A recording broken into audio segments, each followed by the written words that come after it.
You have these groups that you can't build because there's some tadpole or some fish. Yeah, like a salamander. Or we have the stuff in Santa Maria right now. I think there's like a salamander issue or something. And you can't build because we're gonna kill off the salamander species. Right. Like it's so precious about that life. Yeah, isn't that crazy? That same thing is the size of a salamander in the womb, but we don't want to call it a life until. Well, there was this ministry when I was in Whittier, and I forgot what they were called, but they would go to bars and they would drink, and they would get drunk, but they would talk about the Lord the whole time. And they'd say, well, we're glorifying the Lord. Yeah. And we're going to a dark place where Scripture's not and God's not, and we're representing God, and we're going there. And like, all that's true. You are going to a dark place. You are bringing light to darkness. You are bringing Scripture. You are going to a place where no one would expect to hear the word. Right. But yet you're partaking in the same thing that they're doing to the extent of what they're doing. I was watching a YouTube video. This guy went to the universities, and he's like, hey, so what system you like better, socialism or capitalism? And like most people are like socialism at this university. They give their various reasons. You know, we need to help out the poor and help and distribute wealth, and it's unfair for people to have a bunch of money. Blah blah blah. No other reasons. And then he goes, okay. He says, so do you have a GPA? What's your GPA? And you're like 3.8 or 4.0. And he's like, if we instituted something at the university where it was like a socialism basically for GPA, and someone like was kind of underperforming and they had like a 1.0 GPA, would you lend them like let's just kind of balance out the GPAs and like, would you give some of your GPA to them? Yeah. No, I worked hard for that. Yeah. Wait, you worked hard for your GPA? So you're telling me the person that's got millions of dollars didn't work hard for the millions of dollars? Yeah. Like, my stance at that point, I'm a good person, and you're telling me I'm going to go to hell. I don't accept Jesus. Yes. But yet, you're telling me, and this is my question to my wife and my mom at the time, was a child molester can go molest a whole bunch of kids, be in prison for the rest of their life or whatever, and done evil things, and all they have to say is that they believe in Jesus and ask him for forgiveness, and he's going to go to heaven, and I'm going to go to hell. And I couldn't get past that. I don't want a God like that. I don't want to accept a God like that that is going to send the child molester to heaven and send me to hell.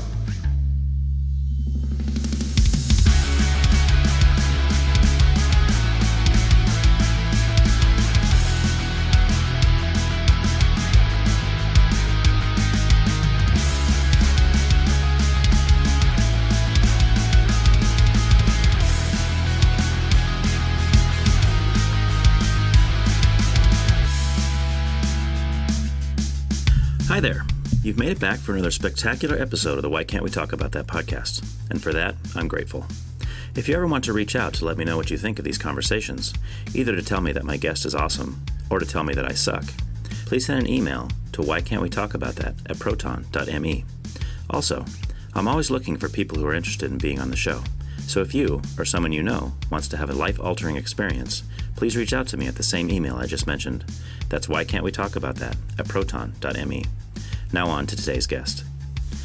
I sat down for a face-to-face with Jimmy Wall, someone that I have quite an interesting history with, as our lives have overlapped in different situations around different people since back in the high school days. Jimmy currently works for a trucking company, but also still has a huge passion for DJing. Even though he doesn't DJ so often these days, he still has his turntable just in case the opportunity presents itself. Also, something of slightly less importance, he brought me a cheeseburger when he arrived to record this episode. And not just any cheeseburger, but a cheeseburger from Wendy's, which everyone knows, as far as fast food chains are concerned, is the best. It's gotta be the square patty. I'm not sure why the square shape makes it taste so much better than the round, but it's just true. If you listened to my discussion with Sabrina a few episodes back, you heard that she brought me a gift when she came to do her recording. I really like this new trend that's starting. Gifts of any type, even food, are always welcome. But not only did Jimmy bring me food, he also brought me a great conversation that I am now sharing with you all. Caring is sharing, as they say, right? Also, my little dog Misty decided to walk around a bit during the beginning of the episode, and the air show was happening in the sky as well, so there might be a bit of noise you need to get through, so I apologize for this. Enjoy the conversation. So yeah, man. So that's my memories of you. Like, they're very vague. There's not a lot of depth to them. But this is why, like, years later, when Bethany was working with HTL. Yeah. And she says something about Jimmy Wall. And I go, Jimmy, I'm thinking it can't be the same guy. She goes, oh, no, this guy lives down like in Whittier. And I'm like, oh, okay, it's not him then or whatever. You know, I said, but I knew a Jimmy Wall in high school. Yeah. And I don't remember how we ended up figuring it out that it was actually the same Jimmy Wall. I don't remember if it was a Calvary function or something. Or not even before I moved to Whittier. That was when you were still in town? I was working in Napomo. Oh, okay. Yeah, because see, straight after I graduated out of high school, I went to go work for the same company I work for right now. Mm-hmm. Not right out of high school, about a year after graduating high school, and it was renting trucks, and she was working at HTL. That's what it was. It was trucks. Yeah, and she had contractors. She managed, like, I think the deliveries for Sears. Yeah, through Home Delivery Link. That's the company. Yep. She still works for them. Yeah. Yeah, she just works from home now. Yeah, and so I leased trucks and rent trucks to her and contractors. So funny, dude. But it wasn't until, many, many years later. Well, I guess maybe not many years, but, 10 years later before I moved to Whittier. Oh, wow. Yeah. Okay. Yeah. Trip out, dude. Yeah. It's so funny. Because that's how you'll hear it on Jared's episode, but because I left that part in just because it was funny. Yeah. Because he's telling the story, oh man, this guy, I love this guy. Such a good friend. I grew up with him, did all kinds of crazy stuff with him. Dude, he called me and he was like, guess what? I gave my life to Jesus. And he said something about, he was living down in, he said his name was Jimmy. He didn't give me a last name. He says Jimmy. He said something about living down. I go, you're not talking about Jimmy Wall, are you? He goes, yeah. Dude, you know him? I said, dude, he's going to be on the next episode. I just was talking to him today at the barbecue at the church. That's hilarious. It's just so funny. Yeah, it's a trip, dude. Yeah, it's just, absolutely. it's so weird. But, so I guess that's how we I know you to begin with, but I mean, you probably don't have any memories of me. You probably don't remember me from high school. Yeah, what's funny is I do remember you, I think one time at, we went to Manuel and Emily's house? Yes, that's right, because she's friends with Hayla. Yes. See, and then there's that connection. Yeah. And I think that was before we moved to Whittier, so that was at the time, that was probably like early 2000s, I think. Okay, yeah. So I like to start just kind of give me a rundown. It doesn't have to be real in-depth, because we'll get into some of that stuff as we go, but just kind of like a brief biography, like where you're at, what are you doing, like you grew up here, but you moved away and you came back. You're married, you got some kids, Sure, just kinda, Yeah, well, basically, Orchid Santa Maria area is where I grew up at, and my whole childhood basically went to Little People Preschool in Orchid. And nice, dude. And Orchid Junior High to Rigetti to Hancock. So. Okay, yeah. Same as me. I was all the same, but except I was Nightingale. And then Lakeview, and then Rigetti. But I mean, like, I went through this to the same school all the way through the whole thing, and then okay. Yeah, and met my wife now that I'm married to here at Orchid. How old were you when that happened? So I was about 15 years old. Oh, you guys have known each other that long? Yeah, so known each other since I was I had no idea. A freshman in high school, yeah. Okay. Did you meet her at high school? No, actually, maybe I was like 16 or so. 16. Okay. I met her in town, and we just met briefly, and then she just moved here from Ventura area. Oh, so she didn't grow up in the area? Yeah, she moved in with her Aunt Kathleen and Doug, and we just met and had the same set of friends, and we didn't start dating until many, many, many years later. Okay, so you were just friends in the beginning, just kind of hung out and stuff, and then you had no idea what the future held. Exactly. Yeah. Now, of course, married to my beautiful wife. Yeah. And actually, last week was 20 years anniversary. Dang, nice, dude. Yeah. Okay. So awesome. Celebrated our 20-year anniversary. Actually, it wasn't last week. I guess it would be this week. It was Wednesday. Okay. Yeah, 20-year anniversary, and we have 2 daughters. Okay. So one's a lot older, right? No, well, not a lot older, because you have one grandkid, right? From the first so I have a 26-year-old daughter, and then a granddaughter that she has, and then I have my youngest daughter that's 20. Okay. Yeah. Okay. Yeah. Very cool, man. No more kids. That's You're it. done. That's it. Surrounded by women. Yeah. Always have been when I was growing up, and now, and Well, I mean, now that if your youngest is 20, I'd say probably a good time to stop. Yeah. You know, I mean, I can't imagine doing that all over again. Yeah. Because now you got grandkids, you know, and it's for us, it's just a matter of time. Our oldest is 25. She's married. She's been married for 3 years. I mean, I'm guessing the next couple of years, and she listens to this, so I'm sorry, honey, I'm not trying to presume things on you. But I'm guessing the next 2-3 years we'll probably have our first grandbaby. Yeah, okay. So, I mean. No pressure there, right? No pressure. Yeah. No pressure on her, and, you know. You know, no, but she's been going to school, and her husband's been going to school. Now they're working in their fields, and so it's good. They're the ones that live in Whittier. Yeah. Okay. Yeah. So they were down in the same area. They went to Friends Church, and they, you know, it's like that connection. I think I was talking to Hale about how you guys had gone to Friends Church for a little while. Yeah. So they lived down there for I think 3 years, and then they came back here probably in the last. I'm terrible with times, but like probably 6 months or so. Okay. And then just last week they just moved into their own kind of place. You know, because they were living with one of his family members, and now they're on their own. So we just went there last night and saw their house. And I'm sorry, they're from Whittier, or they're both from here. From here, moved to Whittier. Back Yeah, okay, yeah. She was born and raised here. She went to school at Biola. Yeah, okay. So she was kind of down in that area, and then after she graduated Biola, she still stayed down there and moved in with a bunch of Biola girls. Had a girls' house down there for a while, and then her husband went to school at Irvine, UC. Is that UC Irvine? Sure. Yeah. He went to school there, but he's also born and raised here, pretty much. And then when they got married, that's where they moved, and they worked down there. Nice. She works with autistic children on the spectrum and stuff. She did that down there, starting that she transferred here, and she does the same thing. So, cool. Yeah, man. It's crazy, dude. We're old. Yeah. Well, you know, I think about my kids, though, sometimes, and I'm like, part of me wishes I would have had a lot more kids. Because I love when I see big families and they get together and all the kids come, and it's almost like this, I don't know, just this, like a family reunion every time they just get together for dinner. Right. And I love that. I hope I have that someday, too. Yeah. So I'm hoping my daughters have lots of kids, and then we come over and there's got like 15 grandkids on her. Right. Yeah, right. Yeah. Hey, you just put it all on them. Yeah. Look, it's up to you guys to get all the kids going, you know. Yeah. See, I was an only child. Yeah. Okay. So for my parents, their only grandkids are going to be all the kids I have. So, and I have 4. Yeah. So it was like, you know, but Bethany comes from a bigger family. She's one of 6. Okay. She's a second born of 6. You know, 3 boys, 3 girls. Mm-hmm. So she comes from a big family, and so I'm like the only child. I'm like, we don't have all these kids. What are you doing? Yeah. You know. Yeah. But of course, when Laura, our oldest, was born, it wasn't planned. Mm-hmm. You know, she was 17 when she found out she was pregnant, and it was like, whoa, I'm not ready for that. I was 19. I was like, I'm not ready to be a dad. You know. But here we are. You know, years later, and it's awesome. So, you know, at the time it wasn't awesome, but now it's awesome. Yeah. So, so at what point, and again, we'll get more into this in the spiritual discussion. So, but like, at least give me like a kind of a time frame when you and Halen met. Neither one of you were believers, sure. Right? And then how about when you got married? Were you guys believers at that point, or not yet? No, not really. Well, so my wife was a believer as a young child. Mm-hmm. She went to church and confessed Christ. Mm-hmm. Was baptized. I had a little bit of church experience with a friend of mine, Jared, actually. Oh, nice. Yeah. And okay. Not really church experience, but just talking about Jesus and whatnot. But and then I guess you're just wanting a summary right now. So I guess when we met, we weren't walking with the Lord. When we got married, my wife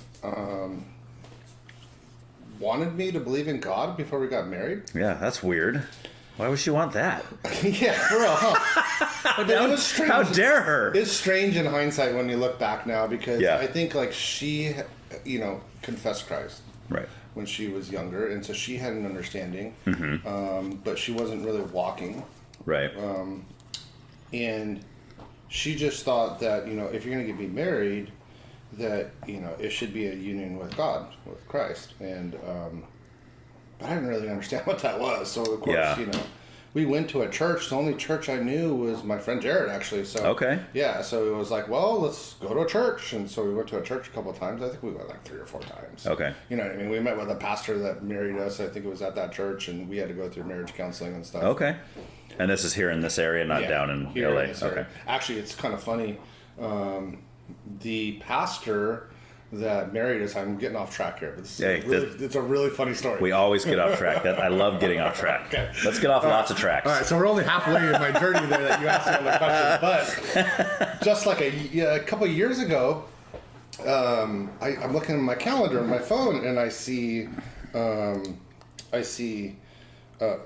Dr. Hamlin appointment. And so I asked my wife, I'm like, well, are you going to go see Pastor Dan's dad for a doctor? And I was joking with her. Yeah. I said Hamlin and Pastor Dan. Right. It's Hamlin, right? And she's like, ha, ha, ha, no, his name's Hamlin. And then, like, this, like, thing just happened. She's like, wait. She's like, I think Pastor Dan's dad is the one that married us. Oh, trip out. And I'm like, no. And she's like, yeah, go get our marriage license. So I'm like, I go to the safe and I pull out the marriage license and I look at it and it says, I don't know what his first name is, but it is Dr. It's Craig. I think he was Doctor. It's Craig, no? Yeah, well, but it says Hamlin. Right. So I'm like, oh my gosh, and I knew that Dan's dad was a pastor somewhere, but I just didn't put two and two together. So then I shoot a picture at the bottom right-hand corner of the marriage license of his dad's signature on our marriage license. I just texted Pastor Dan and I say, hey, you know who this is? He's like, yeah, that's my dad. And I'm like, Dad, you know what this is? And it's my marriage license. He's like, no way. Oh, how funny. So this is after you guys are at Calvary. Yeah. And you already know Dan. Yeah. But you had no idea at the time before that his dad was the one who married you guys. Exactly, yeah. Trip out, dude. So that was kind of cool. That's awesome. That was like a full-blown connection. Because Pastor Dan went to school with us, too. At Rigetti. Right. Yeah, he was a couple years, a year or two below me. Right. So he'd be almost like so we didn't go to school together, me and him. I think we talked about it because he did an episode with me, too. Yeah. But his brother Matt did. Okay. I knew Matt because Matt hung out with Tony Payne and Josh Gentry and all those guys. And my best friend growing up was Brian Sowers. Yeah, okay. Who was Tony's brother. Yeah. So I was kind of around all of them. That's not like I was really friends with Matt Hamlin, but I knew him. Yeah. And we were kind of in the same. I'd be over at Brian's house hanging out, and he'd be there too or whatever. But and that's what was kind of funny because as soon as I met Dan when he started as the youth leader at Calvary, and it was like. I'm looking at him going, man, who's this guy remind me of? And then as soon as I found out what his last name was, I was like, oh, dude, you're Matt Hamlin's brother, aren't you? He goes, yeah. You know my brother? I was like, yeah. We were doing a walk, I think, doing Christmas carols when Pastor Dan first came. I think he's been back at the church now for, 2-3 years now. Mm-hmm. And we're just talking, chopping it up, and we didn't realize we had gone to school with each other. I think he had, but I hadn't. But we made the connection. And we were just like, oh, you know so-and-so and so-and-so. Yeah. Like the whole time, rather than like singing Christmas carols and doing a ministry in the neighborhood, we're like chopping it up like all our history and stuff later. Oh, that's awesome, dude. Pretty funny. Yeah, that's so funny, man. Yeah. So I go to this church a couple of times. We get hooked up with this pastor. That's Pastor Dan's dad. Mm-hmm. That was Jared's pastor at the time. Right. I think Jared said that he married him and his wife as well, I believe. I believe so. Okay. Yeah. So he hooks me up. He's my connection to God, so to speak. But yeah, it wasn't life changing to me. Like I might have confessed Christ there, but I don't remember. Okay. So it was meaningless to me. You don't see that as the moment you got saved. No. But I also don't remember that being like fake either. I wasn't like, I'm just gonna do this. I don't believe in it. Right. But I don't think I had like a. I was too young. I don't know. I don't know that. I think I was just so giddy about getting married and my beautiful wife. Yeah, man. Just these things like, okay, you say I got to do this, I'll go do it. Right. You know what I mean? Yeah. Like it wasn't like a life, changing. And how old were you when you got married? 20 years ago, so I was 24. Okay. Yeah, 24. Okay. All right. Yeah. So, wasn't walking with the Lord. We were married. We had our second daughter later that year, actually. Okay. No. Yeah, well, I guess it was about the same year. Okay. Give or take. Because I proposed to her, but by the time we got married, we'd already had our second daughter. Right. And then about a year or two later, probably about 2 years later, we moved to Whittier. Okay. Still not walking with the Lord, neither one of us. Well, you can't in Whittier. It's impossible, dude. Is it? You can't follow the Lord in Whittier. Well, we did. We ended up just messing with you. So we're going. We're living life. We're doing well. Working. She's going to cosmetology school. Oh, okay. And at Maranello. And it's funny because I don't think she would mind me saying this. So she would go on her break at Maranello and go to her car and smoke pot and listen to Chuck Smith on the radio. Nice. And it's a good way to understand Chuck Smith. Yeah, exactly. Smoke some pot first. So she was basically smoking pot, listening to Chuck Smith. Well, of course, that stopped and she got convicted. So, right. But she gave her life to the Lord, needless to say. Nice. And then... through Chuck Smith's ministry? Basically, I would say, I mean, she probably has a more expanded, testimony. I'm sure. Yeah, but basically the start of that. And she had already given her life to the Lord, so I guess maybe it was just a rededication, if you want to call it, so to speak. Okay. But it was like starting to walk with the Lord. Okay. So that's, I don't know, 2009, 2010 or something like that. Okay. And then, I struggled for a while, had conversations, and it wasn't for another year or so after my wife gave her life to the Lord. There's a whole story behind that, which we can do in the spirituality. Yeah, we'll get into it, man, for sure. Okay. Yeah, and then ever since I've been walking with the Lord and being sanctified day by day. So nice, man. Yeah, very cool. And what do you do for work? You do now the same? I don't work. Okay. I usually sleep in until about noon, and nice, dude. I just eat donuts all day long. Well, show me how to do that too, man, because that sounds like a good little gig you got going there. I actually, I'm being known to work too much, but no, Okay. I work for a company called Donahue Truck Center. Okay. And I manage several businesses, so it's all around commercial truck. Okay. So I'm the general manager of. So other big companies rent trucks from you to use them for their businesses? Correct. Okay. Yeah, correct. So that's one company that I'm in charge of. The other one, so that's Donahue Ideal Lease. Then there's Donahue Truck Center. Mm-hmm. They actually work on trucks. So if you own a truck, you can bring it in, sell you parts. Okay. Basically, I like to say it this way. If you need to buy parts, if you need your truck worked on, if you need to rent a truck, if you need to lease a truck, if you need to buy a new truck, if you need to buy a used Anything trucks. Yep. You're the guy. And then the newest acquisition that we have is a body shop, a collision center body shop for commercial trucks. And Okay. Separate facility, but if your truck gets in an accident. Okay. And when you say truck, you're talking about like rigs. Like so I mean, trucks. It could be a small truck. It's not like a pickup truck, but like, the little box delivery trucks or little cargo vans and stuff. It's still considered like a commercial fleet vehicle. Okay. All the way up to like big tractor trailers. Okay. Yeah. Wow, man. Yeah. And that's pretty much what I know. I mean, my background's accounting, but... really? Yeah. So... Really? Yeah. What do you mean by you went to school for that, or? Well, that's I guess a testimony of life too. So I was a troubled kid in 8th, 9th grade, and was into a lot of bad things, drugs, and just gangs, and just all kinds of stupid stuff. Yeah. And when I made a turn out of that, there was an organization at Rigetti called FBLA, Future Business Leaders of America. Mm-hmm. And I took an accounting class, I think, in my sophomore year. And I didn't realize how good I was with business and accounting and just that whole concept. And it was funny, like, it seems nerdy now, but we would go to competitions and stuff, part of FBLA. And I remember traveling down to, like, Moore Park and going into, like, an FBLA competition where schools from around the state came and competed. So you were like a mathlete? Yeah, I guess. Accounting lead, so nice, I did a test in accounting, and I think I got, like, second place. That's not acceptable, dude. I know. That's dead. That there's only one winner. Everyone else is a loser. That's right, dude. You failed miserably. Yeah, not everyone gets a trophy. We didn't go to Magic Mountain. That was fun. Hey, there you go. Yeah, that's all that matters. Yeah. So I had a natural. God gave me a natural ability to understand accounting and business, and so in high school, I continued taking accounting classes, and I was actually the best in the class. I competed with someone else, but it was funny. We were always trying to be the best student in the class. Teacher's pet, I guess. Nice. So I went from this thug kid to this math accounting nerd in school. Crazy. And kind of learning that. And so accounting has really just been something I loved. And does that come into your work now, though? Do you? Yeah. So actually, it's funny because we lost our key accounting members about a year and a half ago, for all these companies I'm talking about. So. And our corporate office is in Ventura, so I convinced the owners of the company to allow me to move the accounting department to Santa Maria. And so I hired a controller, and I hired a couple of accounting people, and basically recreated the whole accounting department.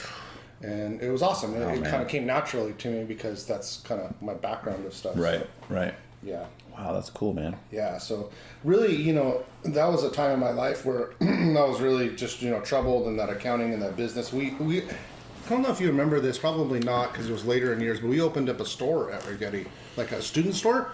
I don't think they had it when you Similar to like a Hancock would have or something? Yeah, well, not a huge store like Hancock, but like Okay. it's just a small store where you can go buy like notebooks and you can buy like, but they were like branded with And like you Getty. took part in opening this? Yeah, with the FBLA. So that really was quite class. a turnaround for you. It was, yeah. Yeah. So that's like mid high school. So that's after I graduated because you weren't like that when I graduated. No, yeah, I was a drug dealer. Yeah, so right. I went from drug dealing, business aspect to like, positive, like slinging pens and pencils. There you go, dude. Hey, you got to use your gifts for the right reason, you know. But so then at that point though, did you ever that turning point that you had where you kind of went from the life of a drug dealer into doing good things like that? Did you kind of stay there up until you got saved, or did you ever kind of? Well, that's part of my whole testimony. So if you want me to go, we'll get into that in a bit. Get in there, yeah. So, all right. Yeah. All right. Well, we'll save that then. We'll get into that in a little bit. So we'll go to music first. I know. Okay. This will be fun because I know you're a big music guy like me. Okay. So I mean, just kind of, what kind of stuff do you remember listening to first off? Like your first memories of listening to something that you really enjoyed. Yeah. Well, the first kind of. I don't want to say a love-hate relationship with music, but I have a very awkward relationship with music. Because, yes, I'm deep-rooted in music, but a lot of the music that I used to listen to, that I was very involved with, I'm convicted to not listen to it now in some sense. But, yeah, basically the first song I remember was, like, Rob Bass. You remember? Oh, nice, yeah. I want to rock right now. I'm Rob Bass, and I came to get... So I think that came out in the 80s sometime, and I remember that's the first song that I was like, what is this that I'm listening to? Okay. And that was my journey in rap and hip-hop and becoming a DJ and just, a whole journey there. I mean, I ended up having a record label and doing all kinds of stuff. And really? Music and, see, I didn't know that. I knew you DJ'd, but I didn't know. Yeah, did Vans Warped Tour for a couple of years. No way! Yeah. Which that's like all like punk bands and stuff, right? Well, so by the time I did it, when I did Vans Warped Tour, it was early 2000s. Okay. And it was interweaved with like underground hip hop. Really? Yeah. So it was mainly punk band stuff. Okay. But it probably 80% punk band, but it had like a 20% flavor of hip hop too. What a weird mix. Yeah. I mean, like for me, I love all that stuff. So I could go to a concert literally and listen to a death metal band followed by a country band followed by a hip hop artist or whatever. I have no problem with that. But a lot of people are like, oh man, because I'll play my playlist and it's like, how do you listen to so many different genres of music like back to back? I said, I just love all of it. You know, it's just, people say, what's your favorite genre of music, Ryan? Good. Yeah, good. Right? I don't care what kind. When I was doing music heavily, like doing it, like I just feel like music is it's like a portal and an instrument to like feeling and emotion, and like I think there's so much influence that music can have. And, right. And it's beautiful how there's so many different types of music. Yeah. So. Oh yeah, man. It's awesome. Yeah. So you started with rap. Like I started off in rap. That's all I would listen to when I was younger. But I'm a little older than you, so I guess I remember Rob Bass rocking that. But I was definitely in a lot of the more gangsta, NWA, Too Short, some of that kind. That's what I kind of grew up on. And it wasn't until later, like probably like mid high school, where I started getting into anything that wasn't rap. Yeah. And I started listening to, like in early '90s, like grunge stuff, Pearl Jam, Nirvana, that kind of thing. And then that eventually led me into punk, which is now my favorite kind of music to this day. Yeah. Okay. And then of course getting saved, and I went down the whole, Christian punk bands, all that kind of stuff, which is great. It's awesome. So would you say that today, I mean, obviously your musical taste is different content-wise, kind of what you're saying about your convictions. I'm sure you probably don't just put on Eminem and just be like, oh, this is wholesome and great and fantastic. Yeah. But I mean, would you say that rap and hip-hop is your favorite genre of music still? Yeah, it's my favorite genre. So, okay. I mean, similar to you, like that Rob Bass moment, and then of course after that, I mean, that was late 80s, early 90s. That's when rap, and to me, there's a difference between rap and hip hop, and we can get into that. No, I do want to get into it because I don't know the difference. Yeah. Oh, I can. So if you can, I hope you will. Yes, because I really do want to know. So I really was into rap, I'll call it, which basically Dr. Dre, and Snoop Dogg, and Too Short, and the G-Funk era. The G-Funk era, but even like the Bay Area stuff, like Mac Mall, and different stuff like that. Yeah. And E40 eventually came out and all that kind of stuff. Okay, so I will get back to what you're saying, but anytime anybody says E40, I have to stop, and I just don't get it, man. Like his style? Dude, I love the Bay Area rap was my favorite growing up. Too Short, Spice One, MC Pooh, Ant Banks, all these guys loved it, dude. I cannot get into E40. He is terrible. I can't handle it, man. It's and I've only heard of, and I've tried. I've had people give me a song. I'll try this one, but it's that. I was a huge fan of E40. There's a few songs I think I liked. I can't even remember the names of them. But yeah, I think for E40 he probably became popular because it was different. Maybe. And I think in rap, when everything started sounding the same and it was the same melodic like rap beat, and then it was just the same type of flow that was on top of it. Yeah. When someone came out that sounded different, like remember Bone Thugs and Harmony? Oh. Do you know what the heck they were said in half their songs? Didn't matter. When that first, it didn't matter. Yeah. Bone, you know what I mean? What did you just say? Yeah. So but it was different, right? So I think that's how E40 was. Okay. Able to get that in my field. Dude, there's a thing. I'll have to find it and send it to you later. You might have already seen it, but I sent.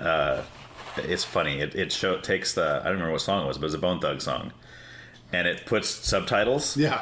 But it's not what he's actually saying, but it's what it sounds like he's saying, and it's so funny. It's something about avocados and dude, it's so makes sense funny. Too. You're like, maybe he is saying that. I don't know.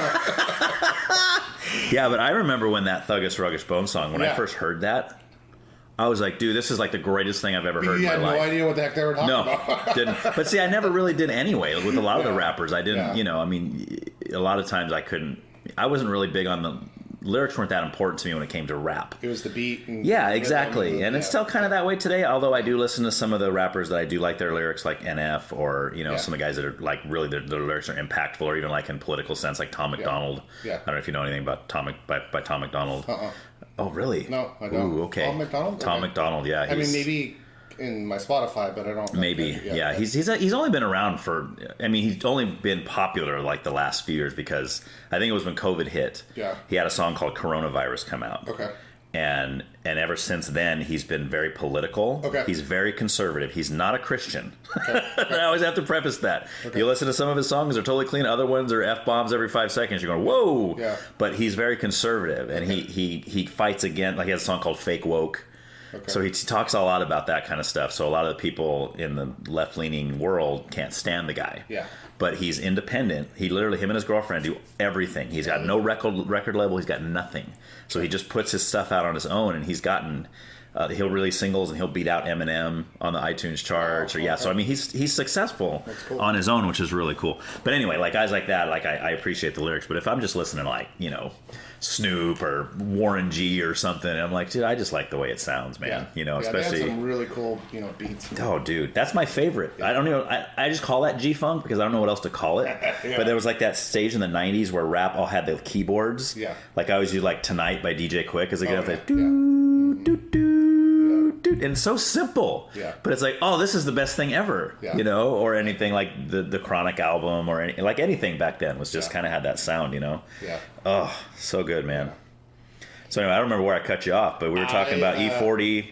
You were going somewhere with the E40 comment, and I had to cut you off and tell you how bad he sucks. I don't know. Well, I don't disagree with you. I wasn't a hyper fan of E40, but I think we were just going on the journey of my music. Okay. My taste of music. So yeah. So I guess it was just like that rap in the early '90s, but it wasn't really until like and that's when I was like kind of thinking I was a gangster and all that stuff too. Yeah. Which the music had influence on me. I didn't set out to be a gangster. And do all this stupid stuff. Yeah. But I think it was once I got cleaned up after my freshman year, and I was talking about doing the accounting classes and stuff, that I kind of switched my taste in music that I'll call. I went from rap to hip hop. Okay. So we can. Let's do it, man. Yeah, you tell me what that means, because that's when I bought my first turntable. Okay. And wanted to be a DJ. Well, I wanted to be a DJ when I listened to Rob Bass way back in the 80s. Oh, really? You had that aspiration then? Yes. So interesting. Yeah, I would. I don't know if CDs were out in the late 80s. See, they were, huh? I guess CDs were out in the 80s. Probably. I'm trying to think. Yeah. It was like a tape and CD transition in the 80s. Okay. Yeah. In the 90s, but yeah, I would. Do you remember those? mail order things where you can get BMG and Columbia House. Yeah. There's 3 main ones. Yeah, you get like 400 CDs for a nickel. Yeah. So I built my CD collection overnight. I think I had like hundreds of CDs, but you were committed to buy like a CD every month, and the one CD they would charge you like $50 for it or something. So in the long, but none of us actually did that. Give me my 100 free CDs and I'm out. See ya. Yeah, so it was for a penny. I think it was. Yeah, mail them a penny. You'd actually put a penny in the envelope and mail them the penny. Which the postage costs more than the penny. So I built my CD collection. I remember that. But yeah, so anyways, I got my first turntable, and I really just started, to get into what I would call the hip hop scene. Okay. And hip hop is really a culture, so it's really built around 4 elements, is what they call it. They call it 4 elements. So it's graffiti, DJing, MCing, and breakdancing. And MCing would be rapping? Rapping, okay. Yeah, correct. So rap is just one element of hip hop. Interesting. So yeah, you got rap, graffiti, breakdancing, and DJing. Okay. 4 elements of hip hop. And so it's really built around a culture of those 4 elements. Okay. And so I don't know, I fell in love with it. So all 4 elements? Well, I didn't practice all 4 elements, but if you were back what I would call a true hip hop head, you would at least do them or be around them, and it was a culture. Like if you're in a culture, you're gonna be part of all the things that the culture does. Right.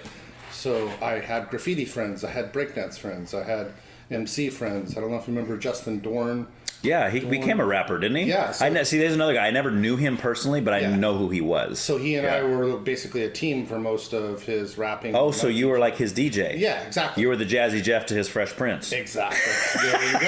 There you go. So, and of course, that was the time like when Wu-Tang Clan came out. And so Wu-Tang, I would consider, I don't know that I consider them underground, but they were mainstream, clearly. But they started that way, though. But they kind of started that way, and they had that feel of underground. Mm-hmm. And so when, the difference between underground hip-hop and mainstream hip-hop is really just kind of more of a grassroots effort and doing local stuff, and like some people become more successful, like Living Legends or Wu-Tang. But don't you think everybody kind of starts underground? I think so.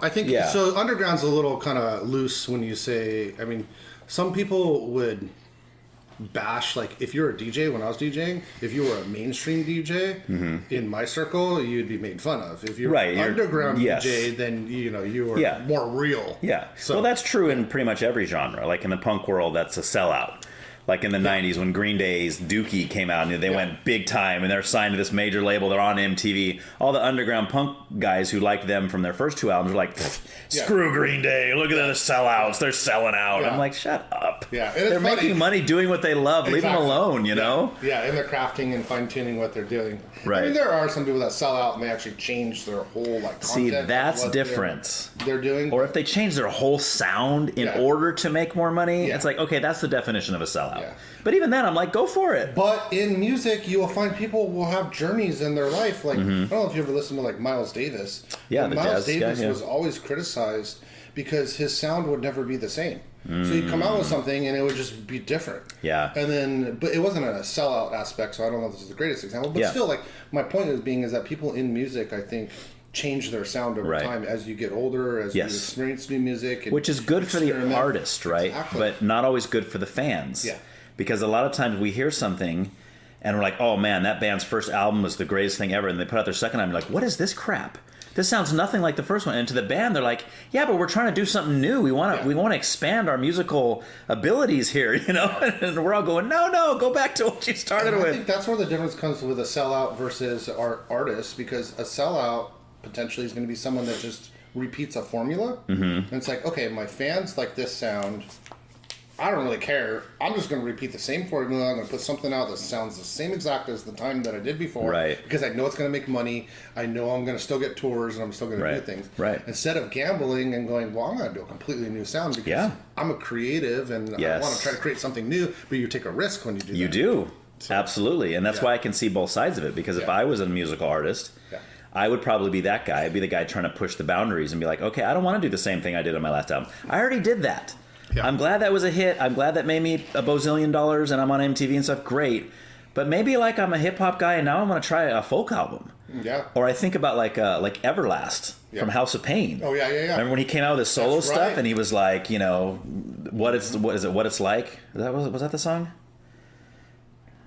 I walk a mile in his shoes. Yeah. I know what you're talking about. What it's like to have to choose. Yeah, it was like, because I loved House of Pain. Yeah. But then when I was like, dude, he's singing? What is he doing? What is he? He's got an acoustic guitar and he's singing? Yeah. What is this garbage? He grew his hair out? He's got no goatee? Who is this guy? Do you remember when Kurt Cobain, Nirvana did Unplugged on MTV? Yes. So yes. You had the, I have that album. Yeah. Yeah.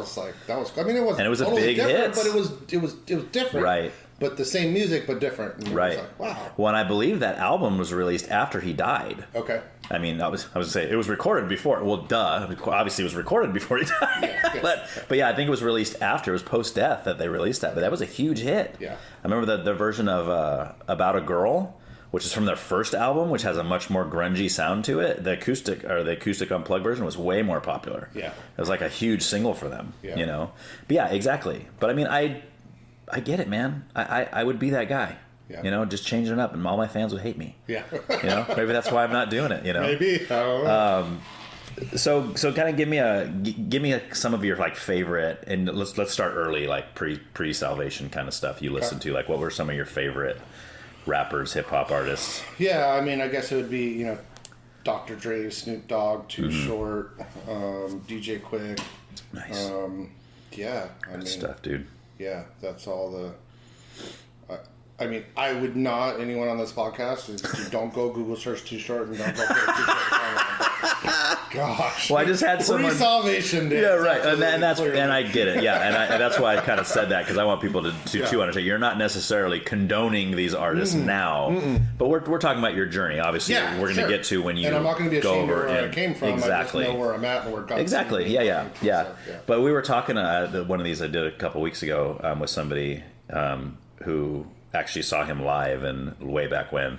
But was that when he came to Santa Maria? No, but that was just recently. Was it? No, I heard there was. He was at the Santa Maria Fair this last summer. Oh wow. Yeah. Okay, because I heard Too Short came to Santa Maria and it was like horrible. There was like 50 people there. Or oh yeah, like I don't know. But it was like 10 years ago or something. No, this was, I think, yeah, she was living in another. I think she was living in the Bay Area. Okay. I forgot now, but. We were talking about how it was funny because back then it was cassette tapes. Yeah. Like when I first started listening to Too Short, it was cassette tapes. Absolutely, yes. And the first one I had was Life Is Too Short, right? That was the blue album with like the cartoon like character. No, that's Short Dogs in the House. Short Dogs in the House. That was a good one too. I had that tape too. Yeah. No, the Life Is Too Short is one where it's got the headstone and he's standing behind it and it says like R.I.P. whatever. Oh no, it said like born something. Died on wax, born. Okay, yeah. I forgot exactly what it said. But back then, and this was like when like parental advisory music was kind of so I bought a parental advisory one that was blocked. Did you have the same one? Or are you about to go down the store where they had the beeps for the curse words? I had those before. Like I have had those. I remember having a Too Short cassette tape that was censored. Okay. And you can't even listen to it. Yeah. There was one song Don't Fight the Feeling, probably. Was like, did a beep, did a beep, beep, beep, beep. I did it in a beep, and then I wrote beep. And it was like, the whole song was like that. Why even put out like this exactly. Cassette? Sorry. No, but yeah, I'll get to that in a minute too, because I have a story about that. But I mean, when Too Short used to put his albums out, side A was clean. Yeah. Side B was nasty. Okay, yeah. So like on Life Is Too Short, you have Life Is Too Short, you have I Ain't Trippin', you have Oakland. Yeah. Those songs were all clean. And then you get to the other side, you got Don't Fight the Feeling, and you got some of these ones that are very, very explicit. That was back before they just made it all. I'm assuming that was like, I don't know why he did it actually. I always wondered, like, is that so like the parents, but hey mom, can I listen to this? Yeah, I'll just listen to the first few songs. Yeah, that sounds great, honey, go ahead. Yeah. Because that was before parental advisory. I don't even know how I got away with playing Too Short when I was growing up. I didn't, dude. I had to hide it. I had to hide it in my underwear drawer. Well, I definitely, I know I hid it, but like, I had like a nice stereo in my bedroom. I think the bass muddled out the vocals. So my parents didn't hear it. But, wow, but with the editing, I did have ones that you're talking about, and like you said, why how even listen to this? But then they started doing like, I know like Eazy-E, his was it Easy Does It album? I think it was Easy Does It. Is that the what was it called? They almost did like a turntable effect on the word. And well, not only they did that too, but this one they would actually remake the song. Oh yeah. And change the words. Yeah. Like the song "Boys in the Hood," he would say, "Don't quote me, boy, because I ain't said nothing yet." And isn't it funny that you can still have the same effect of a song without having curse words? Like that, I've always tripped out on that now later. Yes. Because I'm just like, some of these songs I would listen to today. Some of them, not all of them, because some of them, even without the curse words removed, it's still bad content. Right. But some of them, like, you could still remove a curse word and you could still, like, you have a good song, so it's like... And I do that. Yeah. You do what? I do it. I edit my own music. Like if there's really? old You songs, edit your own music? I do. If there's old songs that I like, okay, I'll just go through and I'll use this exact program here, this Audacity, okay, and I'll just go through there and clip it out. But do you find yourself in your head still singing the original? Sometimes I do, yes. Yeah. Sometimes I do, but then I get used to. I eventually get used to it, and then it's like it's not even there, dude. Yeah. But yeah, I've always thought that about even in profanity in movies, same kind of thing. I understand that there's a whole group of people that doesn't care about it. I get it. I understand that. But I also think that those people that don't care about it wouldn't care if it was gone either. I don't think there's a big group of people that's going, that was a great song. I loved that song, but it sure could have used a few F-bombs. Like, I don't think there's an audience for that, where they're wanting it. I understand they don't care if it's there or not. But, like, to me, like, even a movie, like, you take an R-rated movie, you could remove all the language, and I think you would still have the same response to the movie. You would. I don't think the reviewers would be like, oh, man, dude, this movie could have been so much better with more F-words. Yeah. Bad language is a very interesting topic. Yeah. It's super interesting. And, we define what's a bad word. That's true. Did you know that, I'm about to say a bad word, and you don't have to edit this out. Yeah. Did you know that bloody is a bad word? Yes, in Britain. Yeah. Yes. Like, and I didn't know that. And not that I run around going, bloody this, bloody that. Yeah. But like... Unless you cut your finger. Oh, it's all bloody. Yeah. But like, I realized, that means nothing to me. Like, even right now when I say it out loud, I won't cringe. Right. But I bet you if there was people here from Britain or whatever, they'd probably be cringing. I think it's like the equivalent of like that. It's like effing, yeah. Yeah, so I'm like... And see, if I said the F word out loud, I'd kind of cringe a little. But, right. Do they say... being over there? So like how we say effing, would they say Oh, I don't like how would they abbreviate how would they I don't know. I don't know. Yeah, because it doesn't even have an N on it. It's more like it's just bloody, but I think curse words are so interesting to me. Like we define what's a bad word. Right. And then I think over time sometimes bad words aren't as impactful as they used to. Yeah. I'm not going to give examples. Well, you get desensitized. You can say on TV now that you couldn't say before. Yes. So. And when we were kids, you could say things then on TV that you couldn't say when our parents were kids. Exactly. So now I wonder, like, when our kids, like our grandkids are going, what are you going to be able to do? There's going to be nothing. There's going to be no censorship. Yeah, yeah. Unless you have conservative viewpoint. Yeah. They'll bleep that out. Yeah. But they won't bleep out profanity. Yeah, exactly. Yeah, curse words are super interesting. Yeah. I'm not a fan of them, but they don't like hyper offend me. So like I'm the type of guy, if I watch a movie and if curse word comes out, I'm not like totally gonna like turn off the movie. But if it's blatant and it just keeps going, if it's over and over, or if my kids are there, and I don't say that in a hypocritical way, like it's okay for me but not for my kids. Right. I just say that like I need to also be a witness to things that I'm around. So. Right. Well, plus you're less likely as an adult to pick it up and use it. Yeah. Like if your 5-year-old's listening to it. My kids are adults now. Now they are. Kids, but when they were like 10, they're more likely to hear that and go start using that language with their friends, than an adult is. Because you've already been there, done that. It's not, you know better. Yeah. I mean, because we go to work, we hang out. There's people that we work with that cuss like sailors, and we're just used to it. And it's like, well, that doesn't mean we do it. Yeah, that's a good point. Yeah, and so I'm in the world. I work in the world, and so you hear things, and it's like it doesn't. I don't cringe at it when I see it as much as I used to. Not that I'm desensitized that I will say it, but it's like. Yeah. What about if someone says Jesus Christ? Does that one make you cringe? Yeah, that one always makes me cringe, dude. I can't handle that one. My wife. Gets super offended anytime she hears it. Not that I don't. I'm going to give some context to how I feel about it. But you just don't care about Jesus, is what you're saying. No, I'm just thinking about my wife first and foremost. Like, if that comes on in a movie, she literally almost wants to turn the movie off. And she has lost respect for the movie. Yeah. To that point, and I respect that, and that's totally cool. And totally understand. I think when I hear it, to me, I don't cringe as much, I guess. Okay. Because it's just we live in a fallen world. Right. And you expect it. It's almost kind of like, how am I gonna like expect you not to say that? I think it's when I partake in watching like a movie. Yes, that's where it kind of can be like, okay, well, am I endorsing this? Yeah, because you're choosing to watch it. Yeah. If you're at work, why do they have to say that? I know. I'm with you. Have you ever heard that guy? Who was it? Or someone who to be like, why do they got to say Jesus Christ? Why do they say Joseph Smith? Yes. Yeah, it was that. Gosh, Joseph. Yeah, I heard that. Who was that? Darn it. Shit. Was that a comedian or was that like? I don't know. Because I know Kirk Cameron has and like Ray Comfort has a thing with that. Yeah. Where I think it was I don't remember who it was, but this kind of blew my mind a little bit because he was talking about how he was talking. He had a family member that kept saying, and a non-believing family member that just kept saying, Jesus, Jesus, like all the time, like he was as a swear word, basically, right? And he goes, can you stop saying that, please? He says to his family member, and his family member goes, well, I don't mean anything by it. I don't mean anything by it. If you don't mean anything by it, that's what he said. He goes, that's the problem. He said, you should mean something by it. Yeah. If you're going to say it, you should mean something by it. You shouldn't be throwing it around like it's just a common swear word. It could be a good conversation topic, too. If it was family and they keep saying that, it'd be like, so why is it? What is it about Jesus? Why do you use the word Jesus? And just start talking about Jesus. Yes, right. The opportunity for evangelism, right? Be like, hey, I don't know, you know Jesus too? Let's talk about it. Yeah. For sure. Have you guys ever heard of like Clearplay or Vidangel or any of that kind of stuff? So I actually, I love Vidangel. I've had Vidangel for a while. I turn it on and off because they have the subscription model now. Right. For the streaming. Yeah. So my youngest daughter and I would watch some of those cool movies. They had like the Revelation Road. I don't know if you ever watched those. Or no, I'm thinking of PureFlix. So there's PureFlix. Oh, yeah.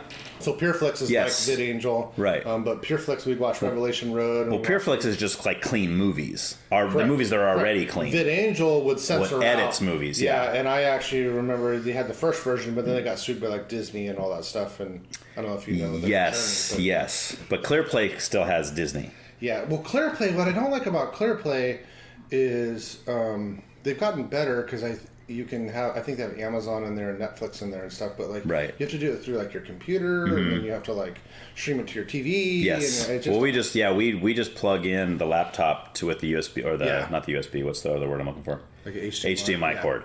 And just plug it in there. I set the filter down here, which we do that with Vidangel too. I prefer Vidangel over Clearplay, but we have them both just because we have a bigger selection. Yeah. Like if we're watching something on Disney Plus or something, that's going to need Clearplay because, like you said, Disney sued. Crazy? Disney. I know. You have to edit out things on Disney. Isn't that nuts, like, dude? where's our world coming to? Yeah. Well, but Vidangel's got all the Netflix stuff. Yeah. So we're able to watch Stranger Things on there. We've been watching Cobra Kai on there. Well, here's the thing with me though. My daughter, my youngest daughter, was born deaf. Okay. And totally deaf. Totally deaf. Yeah. Okay. So she has cochlear implants now, which allow her to hear. Mm-hmm. But we have always watched movies and TV with closed caption.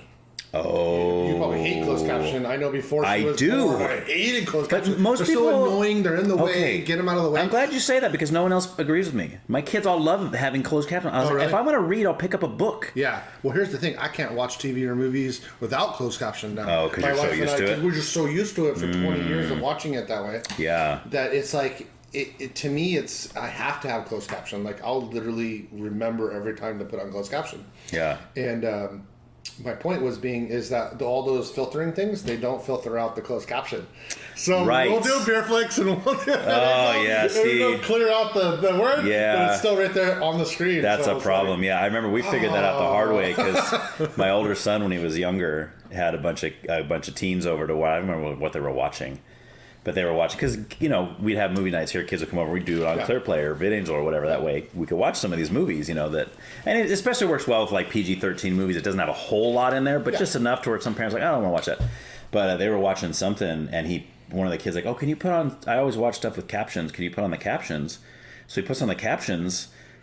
And then they started to realize, like, oh, and it's muting the word, but it's saying the word on the screen. It's like, whoa, wait a minute, let's not do that. Yeah.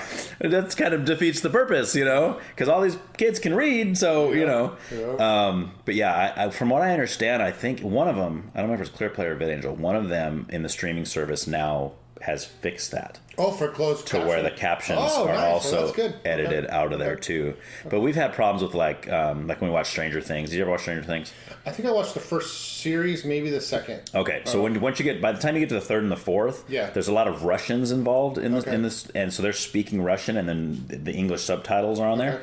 And most of the time, it still will take it out. Yeah. Like, it'll cut that. But there's been a couple times where he says something in Russian, which none of us understand anyway. Yeah. But then an English subtitle will be down. It goes, whoa. Yeah. Whoa. And I'm looking at my kids like, oh, we'll have that happen. So are they editing the subtitle that is part of the movie? Or, because there's two types of captionings.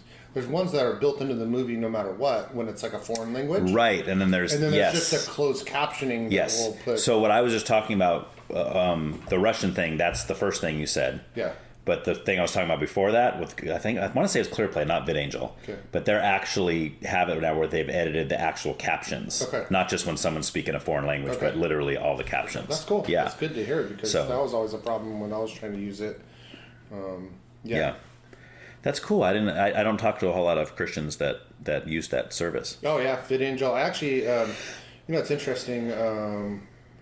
I invested in Vidangel, some stock option type stuff, when they were fighting Disney. Oh, okay. Yeah, so I think I still have some money invested somewhere. You know that's actually a Mormon-owned company? Uh-huh. Yeah. Yeah. But they put some pretty good, solid, Yeah. neutral content out there. Hey, when it comes to morals and humanity and being good people, Mormons take the cake, man. Yeah. Oh, yeah. I understand we have a lot of theological differences, but absolutely, man, I tell you what, I'd rather have my family hanging out with Mormons than worldly people. Any day, So, yeah, for sure. All right, well, that was fun. So we're kind of all over the place. I love it. Yeah, we are. So let's go kind of transition into your love of hip hop, obviously, and you mentioned a lot of these rappers that you grew up loving and stuff. Now you get saved. And if you're like me, you're kind of like, ooh, I was still kind of listening to some of that stuff, but when I ever put it on, I have a little more conviction about it. Like, ooh, maybe I shouldn't be listening to this. So then I kind of transitioned over to Christian music, like listening to the radio and stuff. But even then, for me, to find the kind of music I liked, I had to go deeper than that to find some of the Christian hard rock bands or the punk bands or even the Christian hip hop, So kind of what did that look like for you? Is there a lot of Christian hip hop artists that you really like now, or? So there's a few, there's not a lot. Okay. The range that would be to my taste is not as wide ranged as unchristian hip hop or rap. Okay, but yeah. It's been a journey for me because I really have a deep rooted love for like hip hop and rap as being an element of that. Right. Oh, that's right. I want to get back to that too. Go ahead, keep going. Yeah. So it hasn't been until the recent years that I think that I've been able to find artists that I really like, and I say recent years, like the last 5, 6, 7 years. Really. Okay. Within the Christian hip hop market, you mean? Correct. So Okay. prior to that, when I got saved, like it was just Christian, like on the radio, like whether it's like Chris Tomlin or Okay. you know what I mean, just like Chris Tomlin's an awesome rapper, Yeah. dude. That guy's he's thug life. no, but just like worship music, Right, right, yeah. And I'd listen to that, and I think in that point, I liked that. I gave my life to the Lord, so I'm listening to just traditional worship music that was on the radio, but like I yearned for like a hip hop beat and like Right. a flow and Yes. these things. So today I found a couple groups that I really like Beautiful Eulogy. Yeah, dude. So they're on just constant. Yeah. They're cool. I haven't listened to a whole lot. I gotta check them out. My daughter showed them to me, and I've heard only like 3 or 4 songs. Oh, they're awesome. I love Beautiful Eulogy. And then King's Kaleidoscope. It's not really hip hop. I don't know if you've ever heard of King's Kaleidoscope. The name sounds familiar, so I feel like I have, but I probably couldn't tell you a song. So King's Kaleidoscope is very. They almost have like a. I don't know how to describe them. It's like an indie kind of rock, hip hop. They are Christian, But it's like a mix of genres. it's like a mix of genres. So they'll have like a Limp Bizkit kind of deal, or Linkin Park. No, not Limp Bizkit. Okay. But they have like orchestra type instruments in there too. So they'll have they'll have trumpets and they'll have violins and they'll have cellos. But yeah, he's got like a flow and some stuff he's rapping and some stuff it's. Okay. He's got a really good voice too. So I'm gonna have to check that out. and he was a worship leader. One singer. One lead vocalist, Okay. and then the rest. And they've had many different members over time. And so I think I don't know. I mean, I think at the biggest their group is like 10 or 11 members. But like it kind of has changed over years and evolved. So King's Kaleidoscope, Beautiful Eulogy, Propaganda.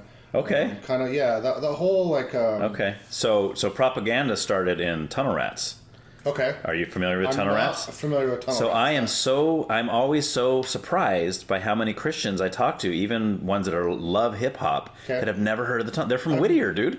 Well, yeah. So I know like Pigeon John's from Whittier. Yeah. Well, Pigeon John's in LA Symphony. That's another one I was going to bring up. Yeah. In fact, I had that written down. I had LA Symphony and Tunnel Rats because I don't really listen to LA Symphony because, like, I mean, I do, and I have some of the records. Yeah. But, like, I don't know. Like, there's the. Let's hear it. I'm a Christian group, or I'm a group that does Christian, and I feel like they're. Do you feel like that's LA Symphony or just Pigeon John? Pigeon John's got some stuff. You're like, dude, like he's starting to drop profanity. He's got a whole song talking about smoking weed and all these things. And I'm just like, I don't know how that's a good witness to people. So. I'm with you, man. So I'm just like, Well, he's one of the ones I think like he professes, but then his walk doesn't seem to reflect it, you know? Yeah, and I was connected with Pigeon John a little in my turntable and my DJing days and stuff, so I have some... Like you knew him? In a roundabout way. So he did some recordings for me where, like, they're called plugs. Like, you ever hear someone, like, on the radio and you'd be like, DJ da-da-da-da in the mix. Yeah. And it'll be like a rapper or something. So right. I have some Pigeon John plugs. Where he mentions my DJ name, and so I put it on mixtapes. Like some of those DJ Madge stuff, right? Yeah. So I do, like, mixtapes and stuff, and so Pigeon John would send me, like, personalized recordings. Interesting. To say my name, and then I'd play his song on my mixtape. Yeah. I know he played San Luis one time. Oh, did he really? Yeah. Did you know the local... I think he's from San Luis. I forgot. I think his real name was Tom, but his rap name was John Doe. Yeah, John Doe. Yeah. Okay, well, that's interesting. He opened for Pigeon John. Okay. Yeah. Yeah, at that one was point. part of my journey. He did the radio show, the Nappy Dugout, at Cal Poly. Oh, that was him? It was him. And, so I've heard of that show. Yeah, so John Doe, and then there was two others. That's from an Ice Cube song, right? Wasn't that an Ice Cube song, Giving Up the Nappy Dugout? Yeah. We'll just leave that there. We won't go farther than that. But when you said it, I had this image of like, oh, wait a minute. Yeah, that's right. Yeah. So, okay. You know, it's funny, too. There's two DJs. I forgot their name. DJ Rafiki and then DJ... Simba? Was that it? No. Rafiki's the monkey from Lion King, so I'm just throwing another Lion King name out there. Well, there's another DJ, and that's the guy that my story is. When I moved to Whittier, actually, this guy ends up coming and renting a truck for me. And then I don't know how we started chopping it up, but we realized that he's from like San Luis Obispo. Oh, nice, dude. And then he's like, and then we connected, and like, I'm a DJ, and he's a DJ. And then he was like, well, you know, where'd you DJ? And he was like, oh, I was on the Nappy Dugout. And then I realized that he was one of the three with John Doe there. Oh, nice. And then I'm all the way out here in Whittier, LA area, and I connect with him, and that was just interesting. But I used to listen to that radio show, and that was another thing that kind of catapulted me more into the scene. But are you still in touch with that guy at all? John Doe? No. Okay. No, not at all. Because the only reason I even know that guy is because he had something to do with deliveries also, and Bethany knew him. Okay.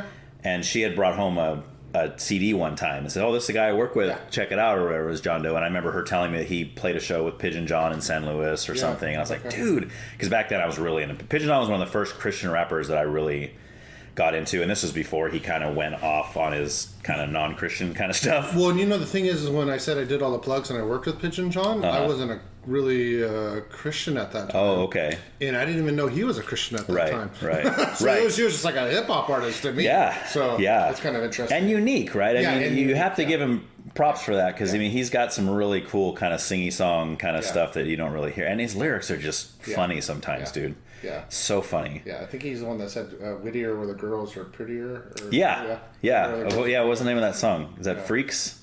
Yeah. Maybe it was Freaks. But yeah, he's got... Yeah, I first got the Pigeon John's Clueless album. Because they used to play that on Radio U, that song Clueless. And I was like, dude, this guy is really cool. That was before I knew anything about LA Symphony. I had no idea he was part of another super group or any of that kind of stuff. And then it wasn't... Then I got into some of his later albums and listening. Man, this guy is just... really cool. And then he would be featured. Actually, no, that's not true. I think the first time I ever heard Pigeon John, he was featured on a KJ song. Okay. That Revenge of the Nerds. Okay. Have you heard that song off the Collaborations album? Yeah, I don't that know. Won't you please, won't you dance with me? Okay. And that's him singing, and then he does that whole rap thing. But I grew up in Inglewood, a little brown boy. Yeah. Had straight hair, but I rock corduroy. So he's funny in that sense, but I mean, I think you get into some of his later stuff, and he's dropping F-bombs, and he's like, and I'm reading interviews, because obviously people want to interview him after that, right? Because they're, oh, you're no longer a Christian, and he's like, oh no, I'm still a Christian. What are you talking about? What are you talking about? He doesn't understand. Like, well, why would people think I'm not a Christian now? Yeah. Well, because of your lyrics. There's a distinction between that kind of stuff. So. Yeah. But did you ever listen to any like other LA Symphony kind of guys? I did. I have some records still of LA Symphony. Okay. In my collection. Dude, I love some of those songs, dude. Some of those. What's the album? Is it The End Is Now? Or I think it's The End Is Now. Yeah. But there's that song Who's Next. Mm-hmm. Their beats were so cool, dude. Yeah. So cool. And I don't remember the DJ's name. They used to make them, but dude, some of the cool stuff. But but Tunnel Rats isn't. You should check out Tunnel Rats, dude. Yes, I've never heard of Tunnel Rats. Check it out. We did meet Propaganda. My daughter and I. We actually got his autograph on a vinyl record. Nice, dude. Cool dude. Nice. He didn't show up in Tunnel Rats until probably the third or fourth album, so he's later on. Yeah. But those guys have been around for since the 80s. Yeah. They're they're considered to be one of the original Christian hip hop groups. Yeah. But they're and Propaganda is really deep rooted in LA and hip hop culture as well. So he's a rapper, but you can hear it in his lyrics. Not only is he talk about conservative and political things, but he'll rap about hip hop, how it's influenced his life. So right. It's kind of why I like Propaganda, because it makes me feel like that deep rooted kind of underground hip hop feel. Right. But then he's got a good Christian, yeah, good message. Yeah, yeah, he's really cool. Yeah, I haven't heard a whole lot of his solo stuff away from Tunnel Rats, but I have a Tunnel Rats album that he's all over. Yeah. Because it was the first one that he was on, so he's featured a lot on it. You know, because just like LA Symphony, they'll have songs where they're all in it. Yeah. And then other songs where it might just be one of them. Yeah. Like it sounds like a solo or whatever. And there was quite a few songs like that from Propaganda. And then I remember hearing him on Radio U. I was like, dude, this guy made the big times. He's like, there's no other Tunnel Rats people that are on there like that. And there's a lot of other Tunnel Rats that I think I like better than him as far as the rap sound and the style. But yeah, it's really just good stuff, dude. You should check out their first album. Okay. Well, actually, it's not their first album. I will. Check out the album Tunnel Vision. Okay. That's the one you want. I think I've. Yeah. Now that you say Tunnel Vision, that sounds really. You might have heard it. Well, Tunnel Rats is like Macho and LC, they make up New Breed. There's a group called New Breed. That's their brother and sister. Then there was Dax and Journey Big. Is part of Tunnel Rats. Sev Static is part of Tunnel Rats. Okay. So and they all have solo stuff. Okay. Tooth and Nail Records, which was like an early '90s rock label, basically. That was one of the first Christian labels to really, MXPX started on there, all these other bands and stuff. But then they opened a subsidiary label, is that what they call it? Called Uprock. Okay. And a couple of KJ albums were on there, but they started releasing Tunnel Rat stuff. So that's kind of when they started to get a little more notoriety. That's probably the only reason I found them, because I don't hang out in the underground world or anything. I'll check out Tunnel Rats. You check out Kaleidoscope. I will, dude. Yeah, for sure, man. And you said you only heard a couple songs for Beautiful Eulogy. So yes. And Beautiful Eulogy has a solo, the rapper in there called Braille. Okay. So it's two MCs. And the lead one, he's actually a pastor of a church. Oh, wow. Now he's a lead pastor. I don't know that Beautiful Eulogy is doing anything more, because he's got a lot he's got to do as being a lead pastor. But one of the rappers in Beautiful Eulogy, his name's Braille, and he's got a lot of good solo stuff. Like Braille, like the blind reading? Correct. Okay. Yeah. So that's cool, man. Yeah. Good stuff. Yeah. That's one of the things I like about this podcast, too, is I learn new bands to check out. Mm-hmm. I just make a list, and I'm at work, and I'll just be, because I can listen to my earbuds all day at work, which is kind of cool, and I'll just be put on YouTube or something. I 80% of the time I'm listening to King's Kaleidoscope. You may not like them. I mean, you said you're really more into a grunge punk right now. Well, no, I like everything. Okay. But if you were to ask me what's your favorite genre, I would say punk rock. So specifically 90s skate punk. Okay. Bad Religion, Pennywise, No Effects, that kind of stuff. Okay. So, but I like I said, my favorite genre is good. Okay. Good. It King's could be Kaleidoscope's really good. I mean, okay. I pretty much, if you caught me in my ride, most of the time that's what's bumping. That's what you be bumping. Yeah, well, Beautiful Eulogy. Those two are kind of go-tos. What are your thoughts on Lecrae? It's kind of a hot topic sometimes with people, where I'll say, well, what do you think? Oh, I liked him before he went woke. So I haven't followed Lecrae a lot. Of course, I mean, he's probably the most known and most, richest Christian rapper. For sure, successful Christian rapper. Unless you count Toby Mac, but he does. But Toby Mac, it's kind of a different kind of style. Yeah, he's I don't know that my stance is right here, but I feel like I go back to my underground hip hop days, and I almost feel like Lecrae is that mainstream rapper, that I'm not really gonna follow too much. Yes. But I've listened to a couple songs, and he's got some cool songs, and I don't follow. I mean, I've heard little tidbits where he is gone off, here or there, and he's not doing right content, but I haven't followed him close enough to really have factual opinion, I guess, on him. And I don't really either, and I feel like I want to hear some of the stuff that people talk about. Oh, he went woke, and I try to look it up. I can't find anything, so I'm curious what they mean by that. But I have one album by Lecrae, And it's not his earliest stuff, but it's not like later either. I think it's like 2008, 2009 maybe. It's called Rebel. Okay, yeah. That one's great, dude. Yeah. There's a song on there called Breathing to Death. Okay. And it's all about a guy who thinks he's saved, but he's not. Okay. Dude, it's kind of playing off that whole idea of like, when it says, and I think it's in Matthew, where it's talking about, Jesus, didn't I prophesy in your name? Didn't I do this? And he's like, away from me, I never knew you. Yeah. Kind of that whole idea where you think your whole life you're good to go, and then you stand before him one day, he's like, I don't know you. What are you talking about? Oh, but I went to church. I read the Bible. I gave to charity. Well, that's all cool, but I mean, I didn't know you. It's all burned up. Yeah. It means you didn't have a relationship with me, Exactly. so I mean, Yeah. you know. But anyway, that's a good one. So I like earlier Lecrae. Okay. But the first song I ever heard was a song called Jesus Music. Okay, yeah. I don't like that song, dude. Yeah, I didn't like it when I first heard it. I was like, ugh. And I think Lecrae does a song with King's Kaleidoscope. Oh, really? But yeah, I like that one.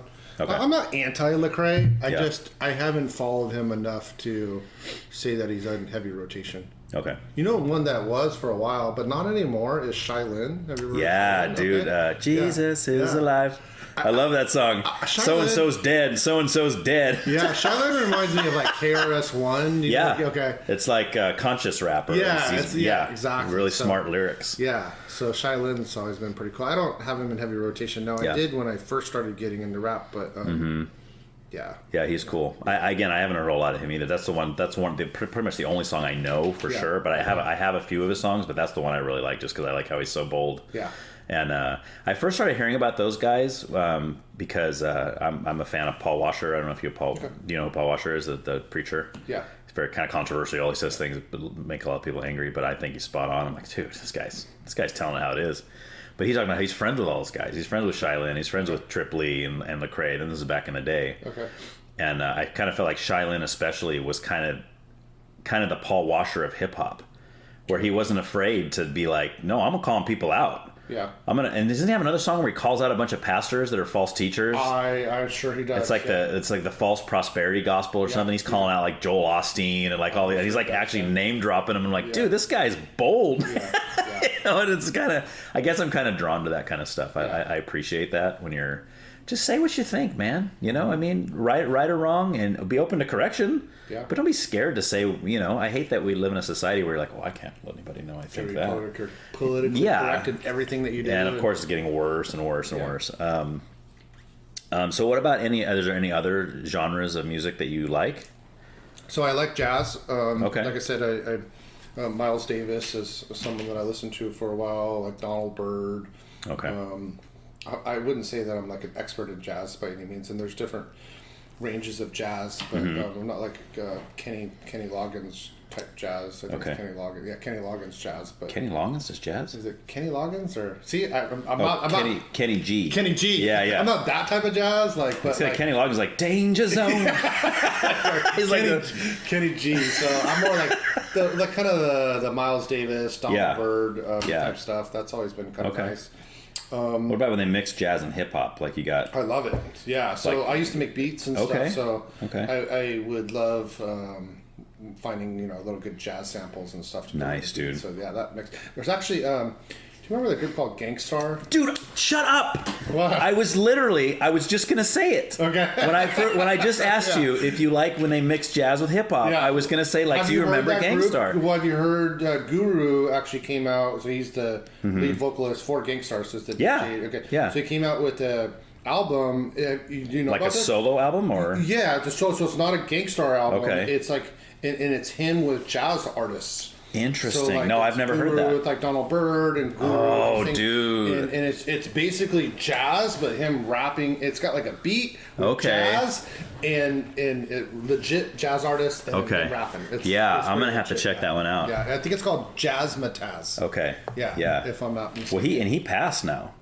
Oh, did he? That's Guru right. did. Yeah. He was unique, dude. That guy. Yeah, I liked his voice. I used to love Gangstar. I had that Step in the Arena album. That was my favorite one. Yeah, it's called Guru's Jazzmatazz. There's volume 1 and there's volume 2. Okay. I haven't listened to every single song. Oh, actually, I guess there's 3 of them. Ooh. 3. Wow. And like each song. There's 4 of them. Looks like you have some listening to do now too, man. Well, but I don't know if they're all like appropriate or not. So I'm not signing off on all four Right, is right. like appropriate to all audiences. But some of the songs I really like. Okay. Kind of song. Yes. So yes, I like hip hop and jazz. Nice, dude. That's awesome. Yeah. That song came on I have a bunch of different playlists that I put on, and I just shuffle them or whatever. And the other day, that song Cantaloupe Okay. came on. Remember that one? Yeah. That's kind of like a jazzy kind of rap, kind of a weird rap, but it's like, I think that's the only song they ever had. Who was that?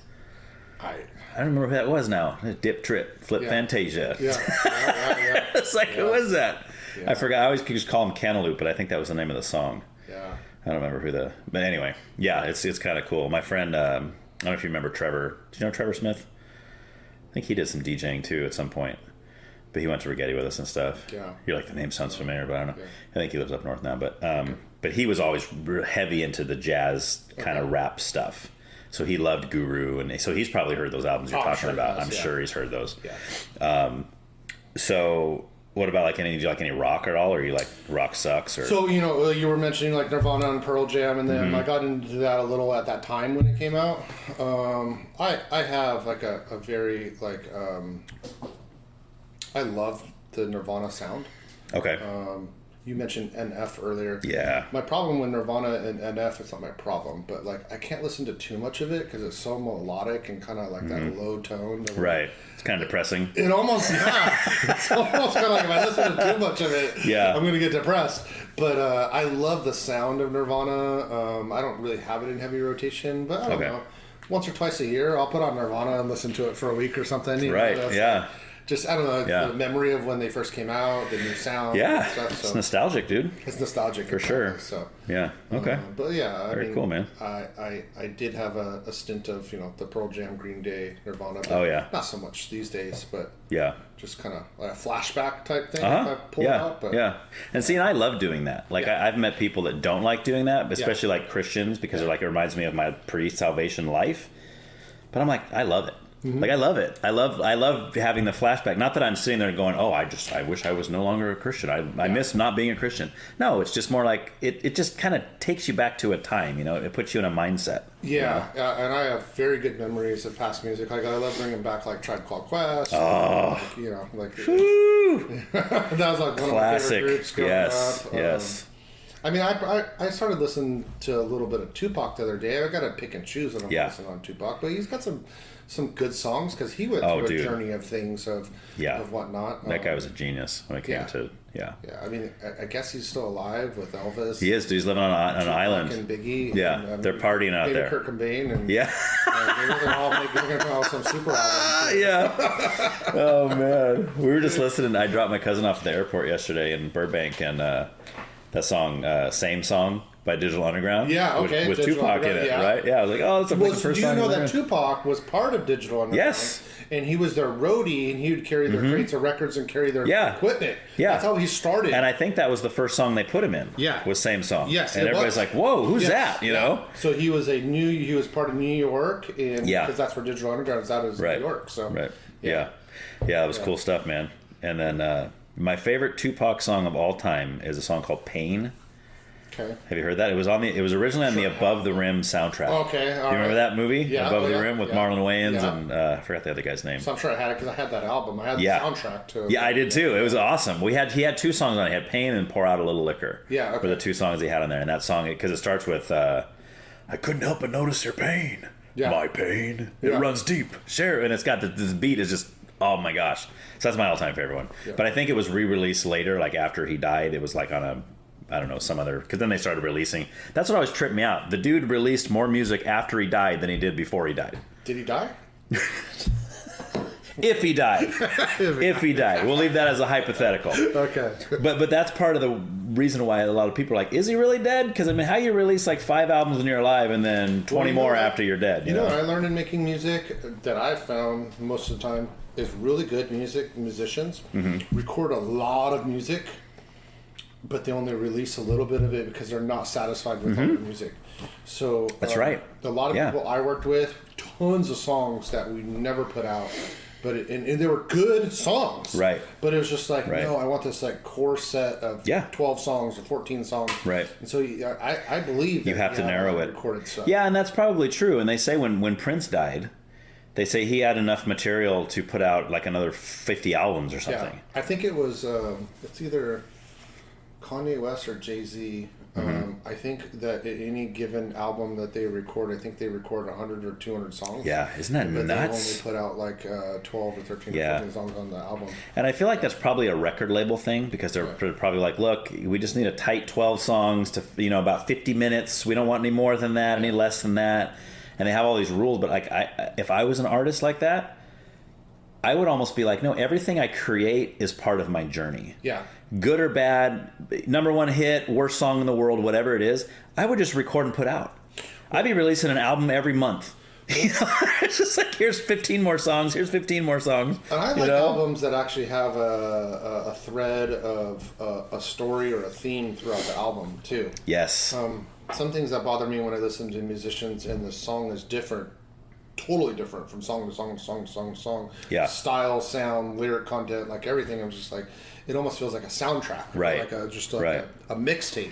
Yeah. Where, and I keep talking about King's Kaleidoscope, but like their latest couple albums, like it'll have like a theme of the same type of.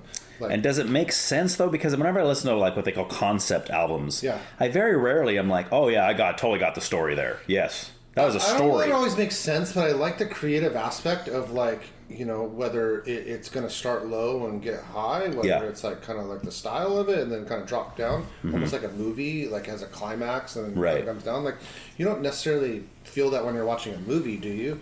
But it flows. Right. Like, you're like, okay, we're in the climax of the movie, so now at this point, something's going to happen and the hero's going to get trapped and then now it's going to go... Like, do you think that while you're watching a movie? So I see what you're saying. So it's more in the sound. Yeah. Like, it might start off with a slower kind of sound. That could be and then part at some of it. point, it's like... It's kind of like listening to a score of a movie. Sure. Right? Because you have the... Like, you listen to Braveheart soundtrack or something, or the score from Braveheart, and it's like you got the mellow kind of stuff, and then you get to the battle scenes like doom to doom to doom to doom. You're like, drop. Yeah, exactly. That could be one part, or the other thing could just be like all the like story could be similar.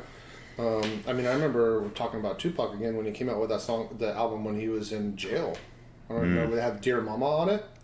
Dear Mama. Oh, was that Me Against? That was Me Against the World, right? Didn't Dear Mama come out? I think that was Me Against the World album. I don't know, but it's like the one album that Tupac put out that like he looks like he's all smart and he's got glasses and he look like a gangster. Okay. He actually recorded that when he was in jail. Yeah. I don't know if you know that. Which is nuts. They let him like go into like a recording studio and record things like God bless America. Yeah, how do you get that privilege and that right to do that? So that album to me felt like it had like a kind of a central theme of like where he was at in his journey, and it's the most different album of all his albums, I think. Yeah. So I have a respect for things like that.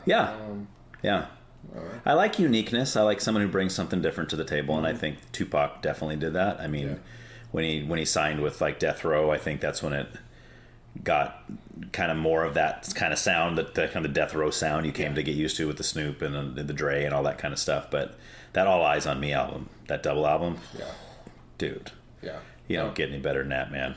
Every song on that thing is just gold. I don't know that I can play all that good. right now, but... No, you can't. You can play my versions because mine are edited. I gotta get some of your versions. You should, man. You should. Okay, I mean, some of them are if there's too much, it's choppy. But I like that song "Pain" that I told you is my favorite. There's a little bit of language in it, but in my version, it's just like, this is great because you don't even hardly notice it. I mean, unless, like you said, unless you already know the song. Change the words again? No, I don't change the words. I take it out. Okay, all right. Yeah, I'll go through the desk. I'll cut it. And I do that with everything. The song's all talking about something completely different. Yeah. Or you hear me coming over trying to do my Tupac impression. Yeah. Dude, his voice totally changed. You hear that? What happened to his voice? He sounds like a nerdy white guy. I didn't know Tupac was from Santa Maria. Why is he dropping Santa Maria landmarks? Yeah. Oh my gosh, dude. All right. So last thing in music, and then we'll take a break and we'll move on to politics. So if you could you drop like your top 5 favorite bands, artists of all time for you? I mean, that's kind of difficult. Regardless if I listen to them now or not? Doesn't matter. Just somebody you consider. It doesn't, like I said, it doesn't have to be somebody you still listen to, because like I said, content reasons you might not listen to, but that still makes your top 5 because you're like, I don't agree with what they're saying, but that guy's really talented and he put out these albums that really mean something to me in my life, or not, or maybe all those artists for you now are all Christian ones that mean more to you because of that, or either way. I think I'll mix a few. So if in my early music, like deep, fond respect for Tribe Called Quest. I think that was really one of my most favorite kind of, I'm talking about jazz and different things mixed into there. Like Tribe Called Quest was instrumental for me. Yeah. I think KRS-One was one from like a kind of hip hop culture standpoint. Okay. Did you ever do Boogie Down before he was solo? Yeah. Okay. Yeah, Boogie Down Productions. Yeah. And then Wu-Tang Clan Okay. was huge for me too. Yeah. You're an East Coast guy. Yeah. Seems yeah, like. Yeah. Okay. I mean, those were like influential to me as far as like that. So like now though, I would still revert back to probably King's Kaleidoscope and Beautiful Eulogy because they're just okay. Would you say that those two, the King's Kaleidoscope and Beautiful Eulogy, are your favorite in the Christian world? Yeah. Okay. Absolutely. Yeah. Okay. Yeah. Nice, dude. Yeah, that's an interesting. That's interesting. Because for me, like East Coast rap, there's only certain select ones. Like all the ones you mentioned, I do like. KRS-One, I did used to like Boogie Down Productions. That By All Means Necessary album to me was just phenomenal. I'll still listen to some songs from that. I appreciated kind of his thoughtful rap, for lack of a better word. But Tribe Called Quest, love them. Yeah. I mean, there was Low End Theory and even the Midnight Marauders album. That's what me and Jared were talking about on his episode. He's like, I mentioned that. He goes, "Oh, dude, Midnight Marauders! I remember that album.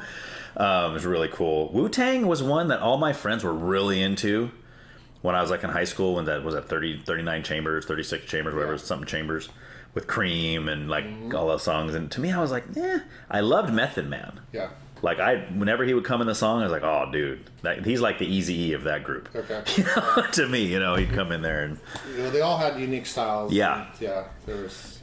But even like I think it was like Redman and Method. I know Redman wasn't really officially Wu-Tang. No, he wasn't Wu-Tang. But he seemed to be in a lot. Did a right. group thing. I Yes. forget what they're called. It was called something. I think it was just Method Man and Redman. Yeah. I think that's what they called it. Okay. But when I'd listen to those songs, I would be like, "Oh, Redman's okay," but when Method Man, whew, yeah, that's where it's at, man. That guy was the good stuff. So. And you know what's funny? I had someone that actually just went to a Wu-Tang concert at my work.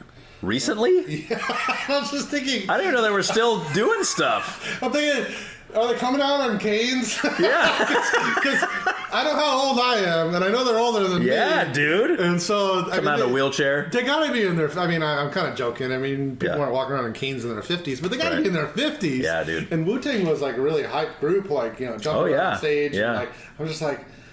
Do they have the same energy that they have? I doubt it, yeah. And that's the other funny thing when I think about music, like all those groups we've talked about right now from the past, they're all in their 50s and 60s. Like, right, dude. Like Dr. Dre or I think he's like, he might be 60. He might be, 57, dude. Well, when he performed at the Super Bowl. Yeah. I mean, it sounded good. Yeah. Except when that Kendrick Lamar guy started. That guy's terrible. But the other ones, Eminem and Snoop and Dre, they all sounded good, dude. Yeah. Mary J. Blige singing back there. That was all pretty cool. Yeah. But Dre was looking a little old. Yeah. He was looking a little old up there. Yeah. But hey, still going though. Yeah. So I'm like,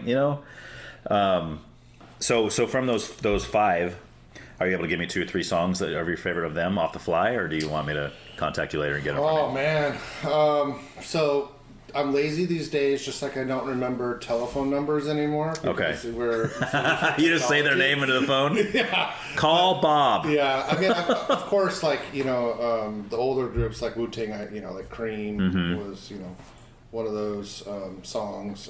Tribe Called Quest, Midnight Marauders, that's an album name. Yeah. But like, gosh, I'm trying to think of the names of the songs. I can't think of the names of the songs. Yeah. Like, I could think of Find a Way, but that was a newer song. Right. That Tribe Called Quest came out with. So no, I can't come up with a cuff. Okay. So I'm going to send you an email later and ask for some help on it. But King's Kaleidoscope, my newest song that I listen to right now is called Down. Okay. I love that one. That's Down. I'll play that on repeat. Okay. That's the name of the song. I'm definitely going to check them out because you got me excited soft about album them. So. called Baptized Imagination. Okay. Sometimes Phoenix is another song by King's Kaleidoscope. It's called Phoenix or it's called Sometimes Phoenix? Sometimes Okay, Phoenix. gotcha. I wasn't sure if you were like, sometimes I like the song Phoenix. No, yeah, Sometimes Phoenix. Yeah. Beautiful Eulogy has several songs, but again, it's on my Spotify, and so I listen to it more. I know one's called Doxology, but yeah, if you email me, I'll send you a list. Yeah, of stuff. for sure, man. Yeah, it's just so I can put it in there, because people like to. Every episode I do, there's always stuff like, "Oh, I never heard of that. Yeah. Oh, I've never heard of that." Which is hard sometimes because I know a lot of stuff. Like, my music is like all over the place, and I know a lot of stuff. So when people are like, "Oh, you ever heard of this?" No. Yeah. So, Well, see, records is different because it's hard to get that and it costs money. They're so expensive. Right, exactly. When I bought records, singles were, when I was DJing, singles were like $4.99, $5.99, and I say single, there'd be like 3 songs on the A side, and then the instrumental would be on the B side. Okay. And then full-length albums, vinyl, I mean, it was $10.99, $14.99. Yeah. You know? It's like, but now records, you go get a full album, they could be $29 to $49 an album. Yeah. And then if it's a classic, it's even more. Classic meaning like an older, from the 80s or 90s. Like it could be $100. Right. Well, then plus depending on which label released it, or if it was the first pressing or whatever. Like there's all these different elements that go into vinyl. Yeah. Like because back in the when I was first getting into punk rock, like they would sell the 7-inch records, and a lot of times back then it was like a band would put out a 7-inch record that had 4 songs in it. Well, that's the only place you could get those 4 songs. Yeah. They wouldn't release those songs on the CD version of whatever. Special. Yeah. So it's like they became sought after for that reason. Yeah. And now with the age of like digital music, it's like that's kind of gone, that element, because you can get them all online. You can buy MP3s or whatever. Well, not necessarily. I mean, they're starting to do that again. That group King's Kaleidoscope we talked about, they're putting stuff out on vinyl. Oh, really? And they put one of their albums they put out was Baptized Imagination, which is a live recording. Okay. And they might have a CD version of it, but you can only get it in the limited pressing. So you either have it or you don't have it. Yeah. Which is smart from a record label's perspective, because you're like, oh, we're going to make some money on this. Because the diehard fans are like, I got to have every song they've ever done. Yeah. And there's bands that I feel like that about too, but now it's easier because you just go through and either go through MP3 sites or whatever. You got to get this stuff, get it. But I forgot. So there's 2 things I want to kind of touch on a little bit before we get into politics that are still music based. So back to the hip hop versus rap thing. You mentioned the 4 elements, which are, let me see if I remember, MCing, DJing, graffiti. Mm-hmm. What was the 4th thing? Breakdancing. Okay, so would you say then that if there was somebody, I guess let me put it this way. Give me an example of somebody you would consider a rap artist only and someone who you consider a hip-hop artist. Yeah, so like a Tupac, a Too Short, a Dr. Dre, Snoop Dogg, they're all rappers. Rap artists. Okay. They might in some sense be part of hip-hop. Okay. But for the most part, they're rappers. Okay. But if they were rappers, let's say Snoop, and he shows up to do a show, and he has a DJ with him in this particular show, and there's a bunch of graffiti all around on the stage, and the people are breakdancing. That'd be a hip-hop show to me. Then that would become hip-hop at that moment. But Snoop by himself, just rapping, that's a rapper. Rap show, that's a rapper. Okay. And it doesn't always have to have all 4 elements at the same sitting and every single time, but a lot of times you will have and see, or there'll be a sense of that. So a lot of times rappers drop the DJs. Okay. And you'll see rappers don't have DJs either back in the 90s or even today, and they don't have a DJ. Well, that's rap actually, hip-hop rap never started like that. It was always an MC and a DJ. Okay. Always. That's always what it was. It was a DJ playing a beat and then just taking a break from some rock album that had the break in the rock song, and then they would loop it and go back to the other turntable and to the other turntable. Yep. And then an MC would rap over it. Okay. And then this all pretty much started in New York for the most part, and then it would be like in street corners in Brooklyn or New York or wherever, and then there'd be like breakdancers that would breakdance to the break as well. So they would be boy or be girl or breakdance.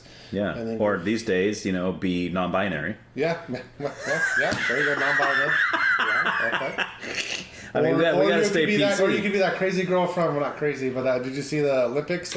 Yes. The one from Australia? Now everyone wants to feature her like on every show now. She's like famous. Yeah. So she's famous for the wrong reason because she was terrible. I know. I mean, people trying to pretend like, oh no, she's the best. I'm like, that's the best you got. Then Australia needs to stay out of the breakdancing business because that's crazy. Because I mean, you put on Breakin' 2 Electric Boogaloo. Yeah. All those guys were way better than that girl, So they should be in the Olympics. Yeah. So those 4 elements are a key part. A rapper should always have a DJ, and then typically any type of like hip hop show, you're usually gonna have breakdancing. For the most part, you don't have to have breakdancing, but the circle that you would run with would be those 4 kind of elements. Right. Right. And then MCing is more of a lyrical type aspect. I mean, it's always storytelling. That's what rap is. It's kind of like poetry to a beat, right? Okay.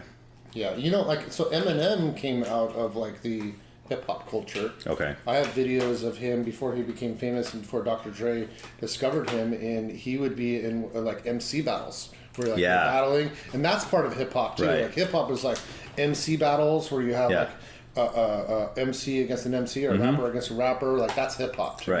Right. Or a DJ battle where a DJ is battling another DJ. Like, that's hip-hop. Have you ever done that? Oh, yeah. Really? Yeah.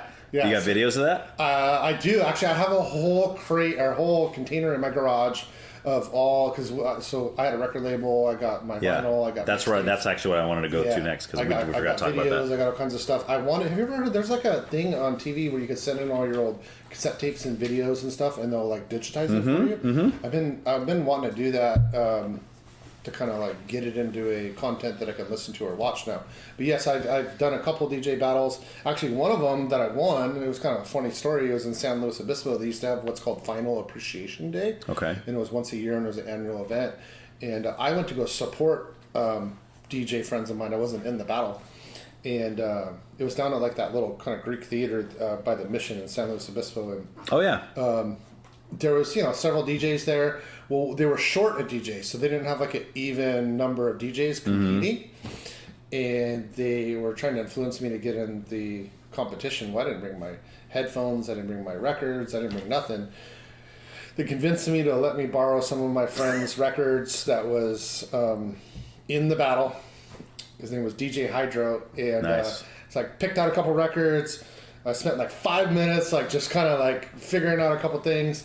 Got in the battle, ended up going head to head. Everyone lost. It was me against my buddy that let me borrow his record. No way. Yes. And then I ended up winning the DJ battle. Now, how do they judge something like that? I don't even know how they would judge that. Well, so that's interesting. So one thing, the reason why my buddy lost, he did better than I did, technically, but he used headphones. And so when you're in a DJ battle, typically you don't use headphones. Yeah. You need to be able to cue up your record and know where your spots are at and be able to beat juggle or do different tricks and stuff without using your headphones. Oh, okay. So he was using his headphones, and I think that's what kind of lowered his mark there. But besides the headphone things, it's not that you're not allowed to use headphones. It just makes you look like you're not as good. It's like you're like looking for something and you're trying to find it, cue it up. But they're going to judge you on, like, there's different types of scratches that you can do. Like, they have different names and stuff. And so how well you pull that off, and if you beat juggle, going from one turntable to another turntable. Sometimes you can make a beat, too. Like, if you take a kick from this beat right here, but you take like a hi-hat or a snare and you go boom, tap, boom, boom, tap. Gotcha. Like, and you go back. So it's like the Olympics or like in gymnastics. There's certain tricks you can do that like, that's worth this many points or whatever. But then there's the hypeness of the crowd. So like if I do something and like, sound is cool like that, and it like just sounds cool, like whatever I just did, and like the crowd's like, you know what I mean? Like almost like an MC battle. I don't know if you've ever seen like two rappers rap. Oh yeah. Like they're gonna get part of the way the judge is gonna be is like the crowd like hypeness of like did you like get the crowd like going crazy like so that's part of it too. Tunnel Rats are big on the battle rap. Okay, yeah. And they get a lot of criticism from the Christian community because of it. They say that's not Christian to be battles talking bad about, and they're not using profanity or anything. And they're always like, dude, this is just part of the culture. This is what we do. Yeah. It's a skill that's involved in doing this on the fly like this. Well, and that's another thing as part of hip hop is freestyling. Yeah. So there's a difference between rapping and freestyling. Freestyling is literally freestyle. Yes. Like, I am coming up with the lyrics as I speak them out loud right now. Right. And they make sense. Yeah. Which is amazing to me when people can do that. I'm like, dude, I couldn't even come up with a rap if I had 3 days to come up with it. Yeah, sure. And these guys are just going off, dude. Yeah. There's a guy, is it Harry something or Harry Mack? No, Harry... I forgot his name. A friend of mine showed him to me. He's the king at that. Yeah, okay. Like, he's the kind of guy who'll be like, and he does stuff with like famous people. He's got a couple videos where he's like, I don't even know if it's a show or what it is, but there's like 5 famous people there. Okay. And he'll tell them all, hey, give me 3 words each or 3 topics each. and he'll just throw those into this thing just on the fly, and he'll involve like their names and so and so thinks that and it all flows, and it's just, how do you do that, dude? And it's like a really good rap. Like, it's good. Like, it sounds like it took him weeks to come up with it, but it just... See, that's talent, dude, to be able to come up with that. And there's people say, oh, rappers, there's no talent involved in rap. Oh, shut up. You do it, you try it, Yeah. But and then the graffiti part, and I'm not talking about tagging. I'm not talking about, like, gang, like, tags. Right. Like, I'm talking about, like actual art. Beautiful works of yes. art. That, in unfortunate, history of it has been... on buildings that probably didn't have permission for and stuff. But there are legitimate graffiti artists that have permission to do their murals and do things and do stuff, and that's, an important part of hip-hop as well, which is different from rap. So if you say rap, I'm thinking of a guy that's rapping. Yeah. When you say hip-hop, I think breakdancing, graffiti. Right. MCing, D.J.ing, battling, freestyling, all those things. Yeah. Well, that's cool, because I've always wanted to know the difference. Yeah, and you can be a hip-hop artist, but that's the same thing as saying... like a rapper. Right. Well, depending on which part of it you are. If you're the DJ, you're still a hip-hop artist, even though you're not a rapper. Yeah. So do you still DJ ever? I do. So I still have my turntables. Okay. I don't, like, DJ for hire or DJ things, but... I know you do, like, the trunk or treat. Yeah, so I'm going to do... Actually, Mario, my friend Mario just texted me yesterday. Okay. He said, hey, you want to DJ at the trunk? Oh, yeah? I can bring my turntables. We just actually reset it all up in my our living room, actually. So we have this, like, alcove in our living room, and it had a desk in there, and it was just kind of an eyesore, so we actually turned it into... My turntables were always in the garage, kind of in the dark, in the closet, like, set aside, collecting dust, like, stuff on top of them. Now it's there, and it's kind of cool. So, now they're coming out of the closet, dude. Yeah, exactly. Nice. So we set up a nice little kind of system there, and... Okay. But no, I don't do anything like for hire or like going out. No DJ battles going on these days. No. Okay. But I'll still cut it up and scratch. And okay. Do all right. I hope so. I hope to hear some of that at the thing, man. Yeah. I want to, maybe I'll get some graffiti and I'll tag the church there you up. go, and then we can hip hop a bit. I'll find a break dancer. Well, appreciate you tagging up the Hey, it's for the sake of art. I'll tell him, dude, this is for the sake of art. There you go. So real quick too, you mentioned a couple times about your record label. Yeah. So tell me a little bit about that. Yeah, so I had a record label. It was called AK Records. Okay. Not like AK-47? No, not for that. It was AK for Abstract Confusion. Okay. And confusion spelled with a K rather than a C, just to make it confusing, right? That's hardcore.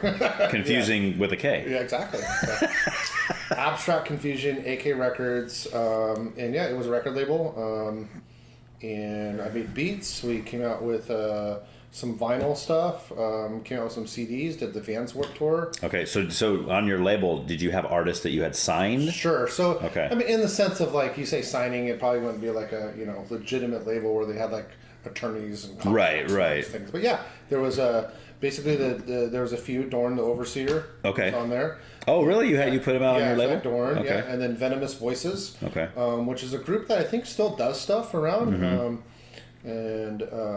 There was some other like smaller like DJs and like there was an MC called CRH. Okay.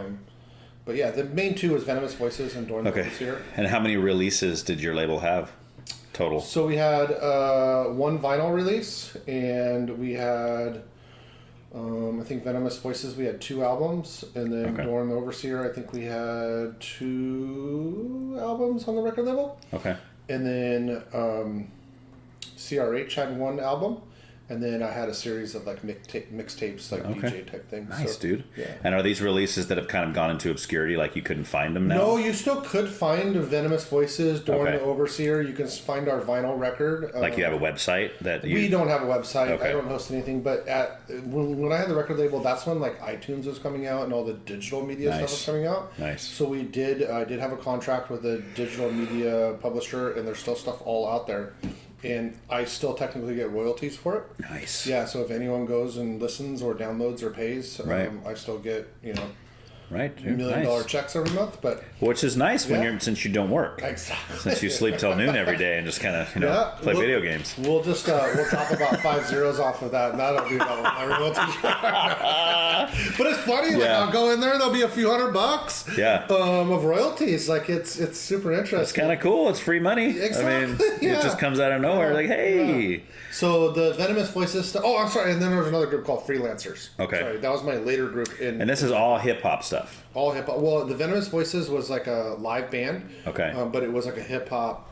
Flavored rock funk type. Oh, nice thing. And I wasn't part of that group. They were just on the label. Yeah. I would DJ for them every once in a while. Were you part of any of the acts on the label? Dorn the Overseer. Oh, you DJ'd for him. Yeah, and I was DJ for Freelancer. So I was the DJ for all the groups except Venomous Voices. Oh, wow. Yeah. Okay. Yeah. That's cool, man. Yeah. And then would you say that the label is now defunct, or would you say... The label is defunct. I actually sold it. So I sold it to Dorn the Overseer. Okay. So I sold it to him. He took possession of it. I think it's defunct now. Okay. But it was a legit business. Had a business license, fictitious business name. Nice, man. Digital licensing, distribution, vinyl record, logo, website, all that stuff. Did some tours, Van Warped Tour.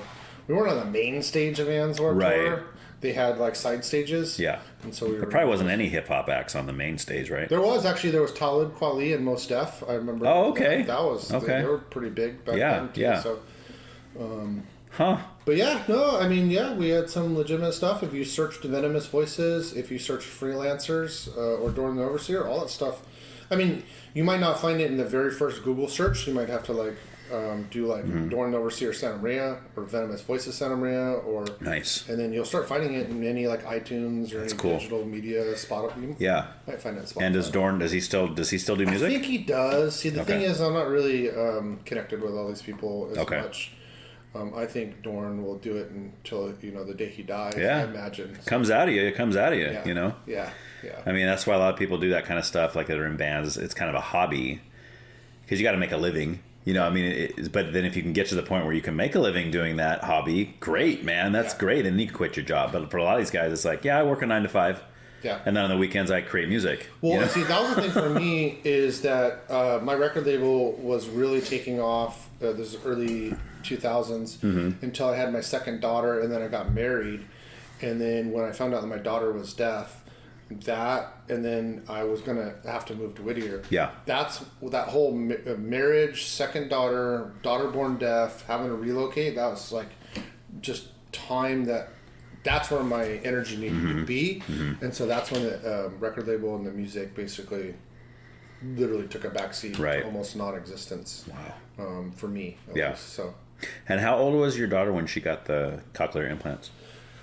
So she got the first one when she was 1 or 2 years old. Oh, pretty early then. Yeah, so that was back in 2005, 2006. And then she got the second one a few years later. So I think she was 4 or 5. She's been able to hear most of her life. Yes. Okay. Yeah. Okay. Yep. That's awesome. That's so cool what they can do, man. That's amazing. It is amazing. Oh, so. Yeah. All right, man. Let's jump into some politics. Everybody loves the topic of politics, especially right now with everything going on in our world. It's so awesome to watch the news and watch the debates and listen to some of these people. Do you watch the news and watch the debates? I do, yeah. Much to my unhappiness a lot of times. I did just watch the last debate. Did you see it?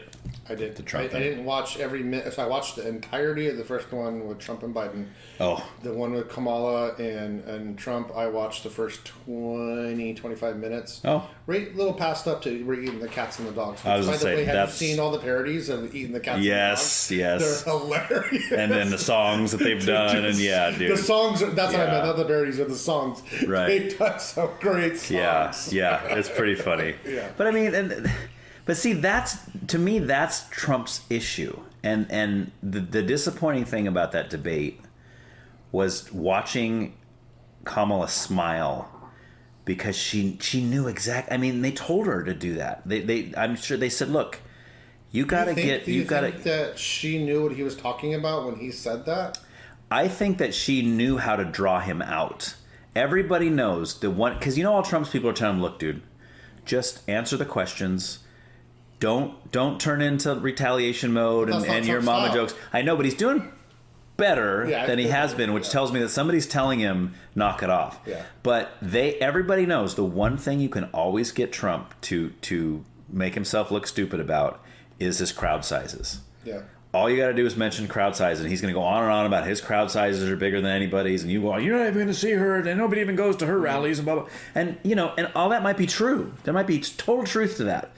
But to most of America, they're watching that going, dude, you just sound like a little kid right now. Yeah. Fighting over who's on top of the hill, who's better than who. It's Sure. like, just stop. Sure. And I think that was where it derailed. And that and the fact that the moderators were very obviously on Kamala's side of the fence. I mean that one guy, Dave, whatever his name was just ridiculous. Well, they come out now and they said that literally, all they did was fact check Trump. Kamala. Trump. Yeah. And none of Right. Kamala. And, Yeah. Even though more of the stuff that Kamala said was factually wrong than the stuff Trump said. Yeah. But, of course, I'm not going to go there. So anyway, I guess I'll ask you kind of where you are politically. Do you lean more right, lean more left, conservative, liberal? So I'm a Republican. Okay. I lean right. Right. Doesn't mean I wouldn't become a Democrat. Not today.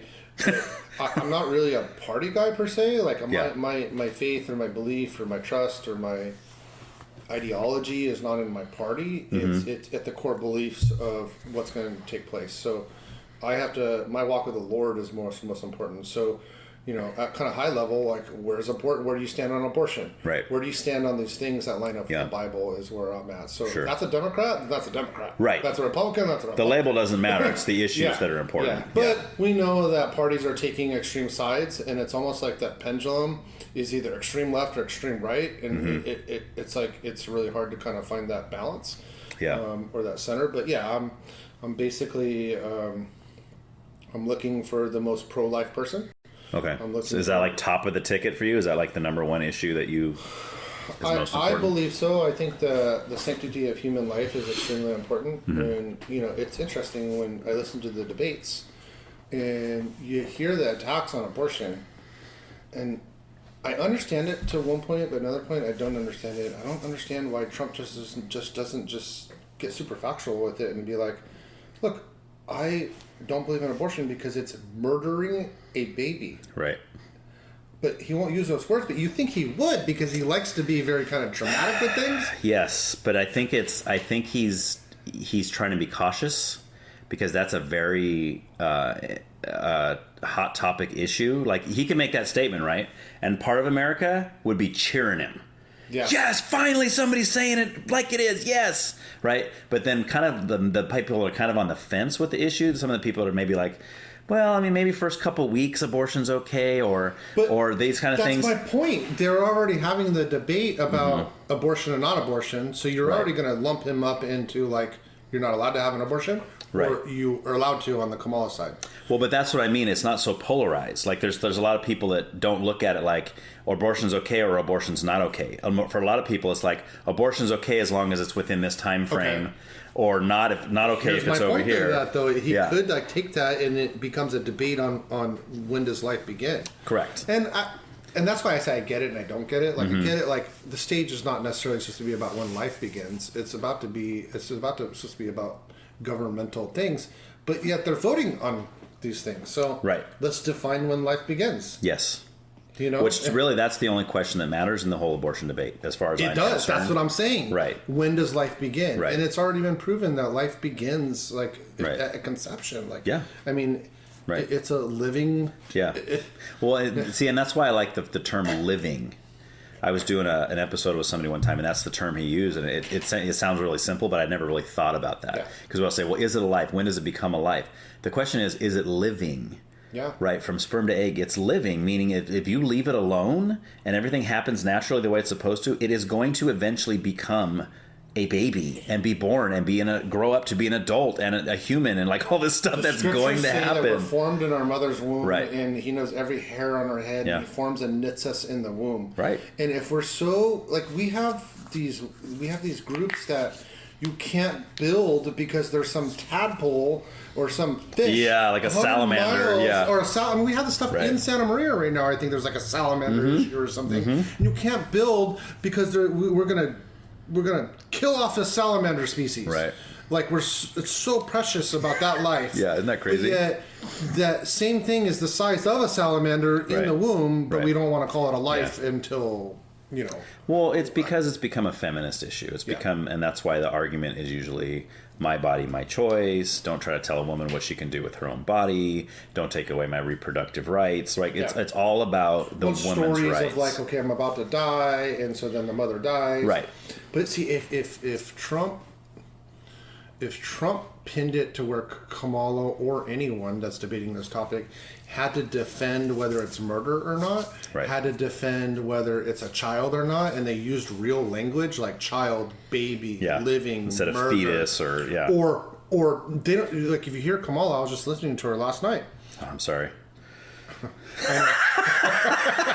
It's funny because I like to listen to both sides because I don't want to be so, and I'm not like a total Trump fan. Like, don't get me wrong there, but like I need to. I feel like if I'm going to be unbiased, and totally, man. I have to understand both sides. So I was listening to Kamal, but it was about 12 minutes, and I had to be done with it. Can't get that but back. She's talking about abortion, but you never hear her say baby. You never hear her say life. You never hear her say murder. You never hear her say living. It's all about women's right, reproduction, our body. The government shouldn't allow me or tell me what to do with my body and my health. But it's like if the topic was forced to be real stuff like baby and all these things. Let me give you one example that I was talking about my daughter being born deaf. I had to fight for her rights to. There's like a song with "Fight for Your." Oh yeah, Beastie Boys. Yeah. That's another group. But that's the part. I mean, that's probably not the rights you were fighting for at that point. But I was fighting for my daughter's rights for like her hearing and schooling, and there's a thing called No Child Left Behind Act, and I had to do a lot of fighting. There was a lot of work. That's a whole story we could talk about for a while. But my point is, when I would talk to these government agencies or these school districts, they wouldn't want to mention her name. They wouldn't want to mention her as a human being. It would be the child, the student. Yes. It was almost these generic terms. Because it's less personal that way. So when I would go to these meetings, I would bring a picture of her in a frame and I would set it in front. Nice. And then when I'd give handouts, the binder would have her picture smiling, so that we're talking about a real person right now. Yes. And I think that was hugely beneficial when I was dealing with these people, because we're talking about a real living human person. Yes, right. Not a pupil. Not a statistic. Not a statistic. Not a number. Right. So I think the same thing. That's really cool. Have you seen the movie? It's an old movie, but Patch Adams, with Robin Williams, where he plays the doctor. I don't know if I have. Okay, there's a scene in there, and it's a true story, and the whole idea was he was kind of not your run of the mill doctor. He was very kind of strange and but he kind of fought against the system, right? And there's a scene where they're doing the walk-arounds, like they're kind of like the interns are training with the actual doctors, and they wheel out some person on a gurney or whatever, just laying there hooked up to the stuff, and like, oh, and this is patient number one something whatever, and you're talking about all the disease and this is that, and the person just laying there listening, right? And the doctor at the end goes, do you have any questions? And Patch Adams, who's played by Robin Williams, raises his hand and he goes, yes, Patch. And he goes, what's her name? Right? And everybody looks at him like, what do you, like, what kind of question is that? He's like, and they tell her the name, and he goes, hi, Helen, how are you? Like, he makes it personal, right? Because they're talking about her like she's an exhibit. Yeah. You know, and she's right there. Like, oh, this is so-and-so and has this acute lymphoma, this, blah, blah, blah, blah, blah. It's like, yeah, but who is this person? It's an actual person with a name and with family and loved ones. And it's like, and that's kind of your point, right? Because to the system that you're dealing with, they're like, oh, this is, exhibit B, this child is deaf and blah, blah, blah, blah. It's like, no, this is my child. This is her name. This is what she looks like. Yeah. She lives with me and her mother, and we love her very much. It's just like, it's so interesting because it makes it easier, I think, for people to talk about it like that. Yeah. It's like when you see a tragedy that happens across the world, like an earthquake in Japan or something. We all see that on the news. We go, oh, that's terrible. It's terrible, but we're not like sobbing about it. No, we're not all broken up about it. We're connected to it. Yes, it's way over there. That's there's people starving and over there. That's over there. I mean, we're good. So when I hear Kamala last night when I talked to her for the 12 minutes, or listen, I didn't talk to her. I was gonna say, dude, you must have an in because reporters can't even get in and talk to her. Some of the things she was saying were legit. Like, the government shouldn't tell a woman what to do with her body. Like, the government shouldn't dictate how a woman's health care and like, sure. Yes. That makes sense. Right. But you're really stripping it down. Like, the government is saying, or Trump is trying to institute, that abortion is illegal of murdering a baby. The Bible says, don't take a life. Like, it's just, But do you see how that would be very polarizing? As soon as you say the Bible says, now you've just lost anybody that was supporting you, but is not Christian. And I get that. He's not going to be too much there, but here's the other thing, too. Like, where is the unchanging rule of law or moral code? Like, where does that come from? Right. And that's part of our world. Well, and that's our yes. own moral code. Right. So, and that's something I usually ask when I have non-believers on here, or like atheists, and they'll be like, well, I say, well, do you think that morality exists? Yeah. They'll be like, well, yeah. I say, is rape wrong? They say, yeah. I say, why? Yeah. What do you mean, why? Yeah. Of course it's wrong. You shouldn't rape. I said, says who? Yeah. I said, if you ask me why rape is wrong, I can tell you who says who. Yeah. I can tell you, my God says that's wrong. And That's how I know. It was the same 2,000 years ago, and it's the same today. So, right. Exactly. I'd rather follow some moral code that is not changing. Yeah. Yeah. It's interesting talking about capitalism and socialism, kind of in the political scheme of things. I was watching a YouTube video. This guy went to the universities, and he's like, hey, so what system do you like better, socialism or capitalism? And like most people are like socialism at this university. They must have been in the 20-somethings. It's a university, right? The under 30 crowd. Yeah, a socialism, they give their various reasons. We need to help out the poor and help and distribute wealth, and it's unfair for people to have a bunch of money, blah, blah, blah. Other reasons. And then he goes, okay.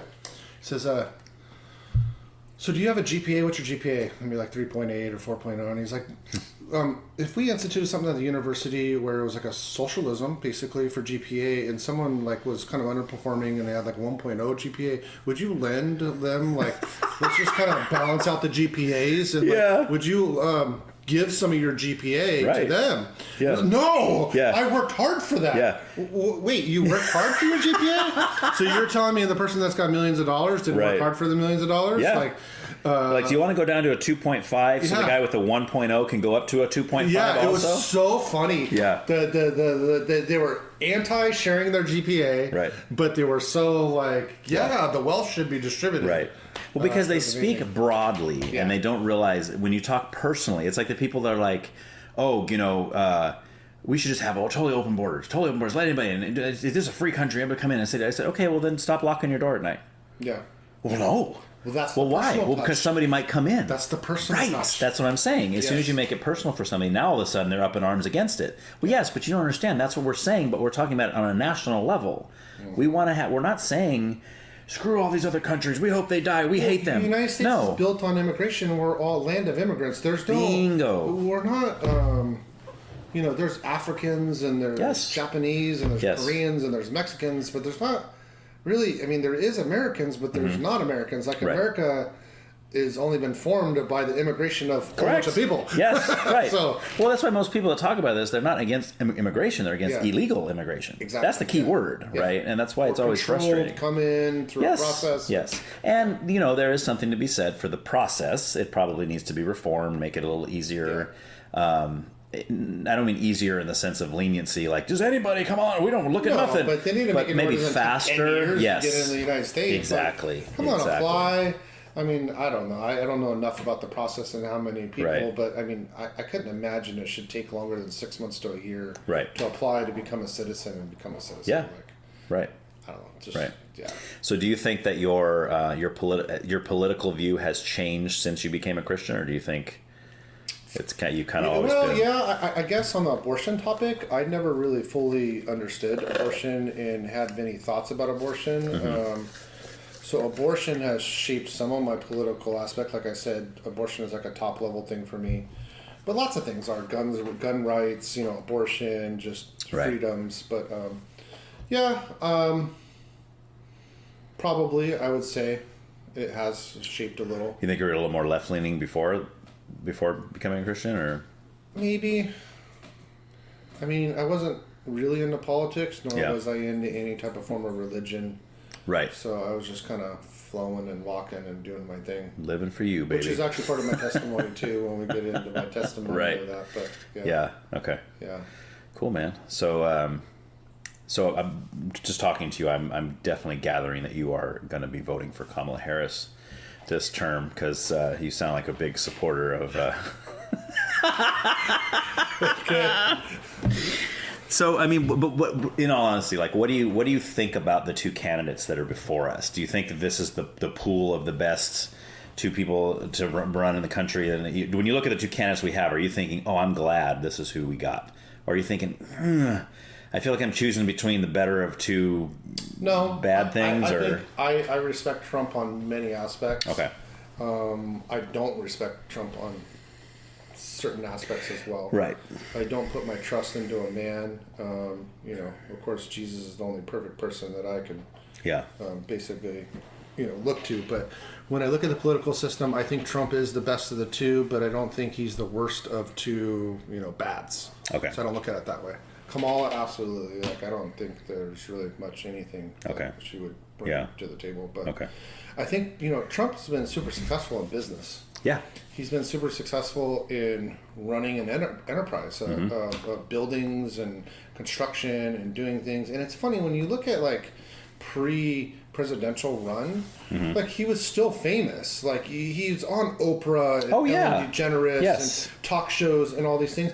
And he was not really hated then. I mean, I'm sure there was people that were haters. There's always haters out there, successful people. But I think overall he had a very more positive... Well, especially on the left. Yeah. Like, Hollywood loved him. Sure. He was in all these cameos in movies, and he's on these talk shows with people like Oprah, like you said, and some of these other people. It's like, then all of a sudden he runs for president. Oh, I hate that guy. Yeah.